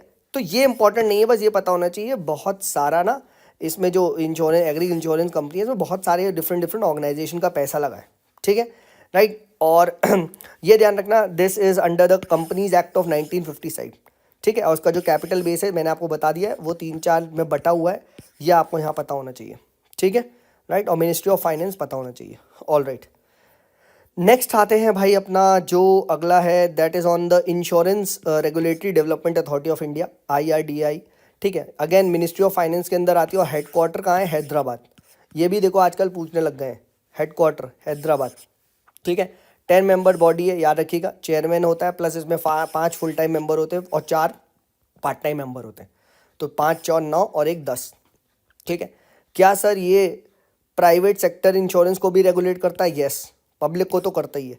Sir life insurance and general insurance दोनों को करता है, यस, री इंश्योरेंस वालों को भी, यस, बिल्कुल करता है, बिल्कुल करता है, ठीक है, इन सबको रेगुलेट करता है। Then please remember patent act of 1970 में, क्या सर कोई भी नई चीज़ आएगी तो आपको पेटेंट मिल जाएगा, नहीं नहीं नहीं, कोई भी इन्वेंशन पे पेटेंट नहीं मिलता, पेटेंट पे तब इन्वेंशन मिलता है जब उसमें कुछ नोवेलिटी, पहली बात कुछ नया होना चाहिए, प्लस क्या वहाँ पे कुछ ना इन्वेंशन होनी चाहिए, ये नॉन ऑब्वियस थिंग है ये तो, कुछ अब A=B है और B=C, तुम कल को बोल दो सर मैंने कुछ नया कर दिया A=C, देखो अरे ये ऑब्वियस है because of this, so first you need to do something non obvious, ठीक है, प्लस उसका कुछ कैपेबल होना चाहिए फॉर द इंडस्ट्रियल एप्लीकेशन, ठीक है, कुछ इस तरीके की चीज़ है इसका एप्लीकेशन होना चाहिए, तब you can go for some kind of patent, ठीक है, ये ध्यान रखना, ठीक है। ऑल राइट, देन आपका DICG है, ये आपका ये है जितना भी डिपॉजिट गारंटी होती है ना, ठीक है, उसका गारंटी कॉर्पोरेशन है, ठीक है, डिपॉजिट इंश्योरेंस गारंटी कॉर्पोरेशन, इस तरीके से इसका फुल फॉर्म है। ये जो बेसिकली है ये आपका जो 5 लाख तक का जितना भी बैंक में डिपॉजिट है आपका, ठीक है, उसको ये प्रोटेक्ट करती है, ठीक है, ये ध्यान रखिएगा, ठीक है। And this is a wholly owned subsidiary of RBI, please note, ये पूरी की पूरी RBI की है बॉडी, ठीक है। एंड इसका जो चेयरमैन होता है कौन होता है, गवर्नर ऑफ RBI नहीं, deputy governor is the chairman of this, ठीक है। सर क्या ये local area bank, commercial bank, cooperative bank, RRB सबको इंक्लूड करती है, यस, बिल्कुल, किसी भी बैंक में पैसा हो, क्या सर ये FD RD और आपका सारे इंटरेस्ट को भी कवर करता है, सर इंटरेस्ट को भी प्रोटेक्ट करता है, बिल्कुल, 5 लाख के अंदर तुम्हारा सब प्रोटेक्टेड है, ठीक है, ये ध्यान रखना, ठीक है। पर please note, non banking finance corporation, mutual fund, primary cooperative society इनको नहीं करता, ठीक है, कमर्शियल बैंक्स को करता है यहाँ, ये cooperative society, NBFC, mutual fund इसको नहीं करता, ठीक है, तो please remember this. All right, next बात करते हैं यहाँ पे माइक्रो इंश्योरेंस के बारे में। अब नाम में लिखा है माइक्रो इंश्योरेंस, मतलब ऐसे लोग का इंश्योरेंस करना, छोटा इंश्योरेंस करना, छोटा, ठीक है। छोटा इंश्योरेंस मतलब जो मतलब आपके गरीब वर्ग के लोग हैं, ठीक है, वनरेबल लोग हैं, जो लोग नहीं करा सकते बड़े बड़े इंश्योरेंस, तो उनके लिए, ठीक है। और कितना, 50,000 तक के अंदर का, ठीक है। चाहे वो जनरल इंश्योरेंस हो, लाइफ हो, हेल्थ हो, 50,000 के कम का अंदर का इंश्योरेंस है तो उसे हम माइक्रो इंश्योरेंस बोलेंगे, ठीक है। ऑल राइट, ये चीज़ ध्यान रखना। देन याद रखना यहाँ पे स्पेशल पर्पस एक्विजिशन कंपनी, एसपैक के बारे में। तो ये एक ऐसी कंपनी होती है, देखो, जिसको बनाया ही सिर्फ इसलिए जाता है ताकि वो कैपिटल को इन्वेस्ट करेगी, कैपिटल को रेस करेगी, मतलब, ठीक है। एंड क्यों ऐसी कंपनी को क्यों बना रहे हो सर, आईपीओ से ही रेस करवा लो। क्योंकि दोस्त, आईपीओ में करने में बड़ा टाइम लगता है, बहुत प्रोसेसेस है, तब आपका आईपीओ के थ्रू पैसा रेज होता है। इस रूट से जो पैसा है वो जल्दी से रेज हो जाता है, ठीक है। ये चीज़ ध्यान रखना, ठीक है, this is important.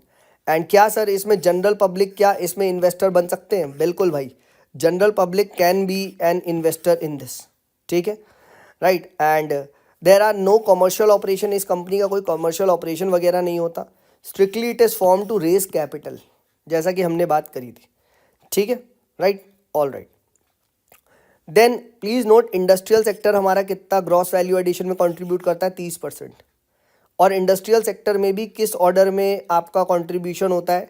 एमसीएमई, MSME, manufacturing, construction, mining and electricity, ऐसे कंट्रीब्यूट करते हैं इनसाइड द इंडस्ट्रियल सेक्टर, ठीक है। यही मैंने आपको ऑर्डर बना दिया, ठीक है। कल को पूछ ले, arrange the following in contribution to the industrial sector, construction, mining, electricity, manufacturing, तुम फंस गए, तुम फंस गए। बट तुम्हें याद है एमसीएमई, हाँ है ना। अब ये मत कर देना यार कि मैन्युफैक्चरिंग की जगह तुम माइनिंग लगा दो। अरे भाई, मैन्युफैक्चरिंग का ज़्यादा होगा ना यार, माइनिंग इतना भी नहीं है ना, ठीक है। देखो, बेसिक आपको पास नॉलेज होनी चाहिए, ऐसा मत कर देना कि सर माइनिंग को मैं यहाँ रख दूंगा, ठीक है, ना ना ना, ठीक है। देन स्ट्रैटेजिक पेट्रोलियम रिजर्व्स को ध्यान रखना, कुछ कुछ पता होने चाहिए, जैसे पादुर कहाँ है, ठीक है, पाकर कर, ठीक है, this is Karnataka, not Kerala, this is Karnataka, के, ठीक है। चंदी खोल, ये कहाँ, उड़ीसा में, उडुपी कर्नाटका में, ये ध्यान रखना। सिमिलरली का नाम विशाखापट्टनम में भी है, ठीक है, तो विशाखापट्टनम भी ध्यान रखना, ठीक है, ऑल राइट। ठीक है, उडुपी हो गया, चंडीगढ़ हो गया, पादुर हो गया, ठीक है। देन यहाँ पे हॉल मार्किंग याद रखिएगा, ठीक है। हॉल मार्किंग जो अभी हमारे इंडिया में किसकी की जाती है मेटल्स में? ओनली गोल्ड एंड सिल्वर, ये ध्यान रखना, ठीक है। एंड न्यू रूल जो आया है वो कहता है कि जैसे BIS लोगो लगेगा, कार्ट्रिज लगेगी, 6 डिजिट एक अल्फा न्यूमर नंबर दिया जाएगा, ठीक है। एंड पहले क्या होता था ना, ज्वेलर का नाम भी होता था उस पर, अब वो ज्वेलर का नाम हटा के ना 6 डिजिट अल्फा न्यूमरिक दे दिया गया, ठीक है, all right. Then Swiss challenge method, ठीक है, तो ये क्या है? This is basically a mix match feature होते हैं इनके अंदर, दोनों के, किसके? ओपन ऑक्शन भी प्लस क्लोज टेंडर, ठीक है। दोनों स्विस चैलेंज मेथड में क्या होता है ना, आपको दोनों मिल जाता है, ओपन ऑक्शन भी मिल जाता है और क्लोज टेंडर, दोनों के इसमें फीचर होते हैं, ठीक है। And this is done so that कि मैक्सिमम प्रॉफिट हो सके, ठीक है, राइट। यहाँ पे बहुत ज़्यादा इनोवेटिव प्रोजेक्ट भी मिलते हैं, क्योंकि यहाँ पे आपका क्लोज टेंडर भी हो रहा है प्लस ओपन ऑक्शन भी हो रहा है, तो दोनों होता है इसमें, ठीक है। At the same time you get maximisation of the profit, ठीक है, प्लस थोड़ा इनोवेशन वगैरह भी मिल जाती है। बट इसके साथ कुछ नेगेटिव भी है, जैसे इसमें बोला जाता है कि यहाँ फेवरेटिज्म के चांसेस हैं, करप्शन के चांसेस हैं, वो तो हर जगह ही होते हैं, ठीक है, फाइन। तो ये हो गया, ऑल राइट। नेक्स्ट हम बात करते हैं यहाँ पे इनलैंड वाटरवेज के बारे में। तो इनलैंड वाटरवेज याद रखिएगा कंकरेंट लिस्ट में आता है, ठीक है, सेंटर प्लस स्टेट दोनों की जुरिसडिक्शन होती है, ठीक है। एंड इनलैंड वाटरवेज जो होता है they can be a national waterway, कैसे? ठीक है, through an act of parliament, सिर्फ पार्लियामेंट के एक्ट के थ्रू ही आप क्या बना सकते हो? नेशनल वाटरवे बना सकते हो, ठीक है, this is important. And inland waterway authority of India is what?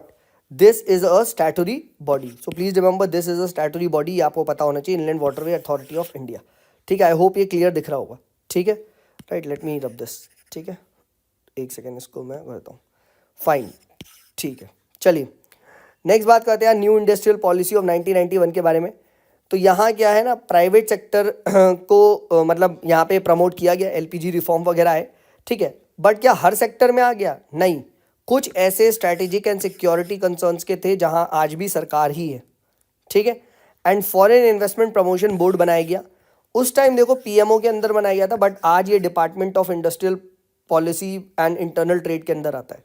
जो कि आपका मिनिस्ट्री ऑफ कॉमर्स के अंदर आता है, ये ध्यान रखना, ठीक है, राइट। एंड यहाँ पे जो एडमिनिस्ट्रेड प्राइस मैकेनिज्म था उसको डिसमेंटल कर दिया गया था फॉर पेट्रोल एंड डीजल, ठीक है। तो ये भी याद रखना कि पहले जो प्राइसेस ऑफ पेट्रोल डीजल थे वो सरकार वगैरह डिसाइड करती थी, बट अब ये फ्री हो गए, ठीक है, फाइन। तो ये हमने यहाँ पे डिस्कस कर लिया आज का, ठीक है, डिस्कशन, राइट। And tomorrow we will continue with the further. जिसको भी भाई अगर मुझसे कुछ भी कोई डाउट है तो you know my Telegram ID Sumit is there, ठीक है। और अगर इफ़ यू आर समवन जिसके मार्क्स वगैरह कम आ रहे हैं प्री में and if you want my personal guidance वगैरह, तो ऑब्वियसली बात है, ठीक है, you can enrol into the course as well, plus मुझे मैसेज कर सकता है। और टेलीग्राम चैनल, हाँ भाई, द सिविल्स क्लब को भी ज्वाइन कर लो, वहाँ पे भी I keep posting a lot of good stuff जो कि बहुत ज़्यादा फ़ायदेमंद होता है। एंड यार पसंद आ रहा है तो लाइक करो, ठीक है, अपने फ्रेंड्स को बताओ। चलिए then, this is me Sumit signing off, bye bye.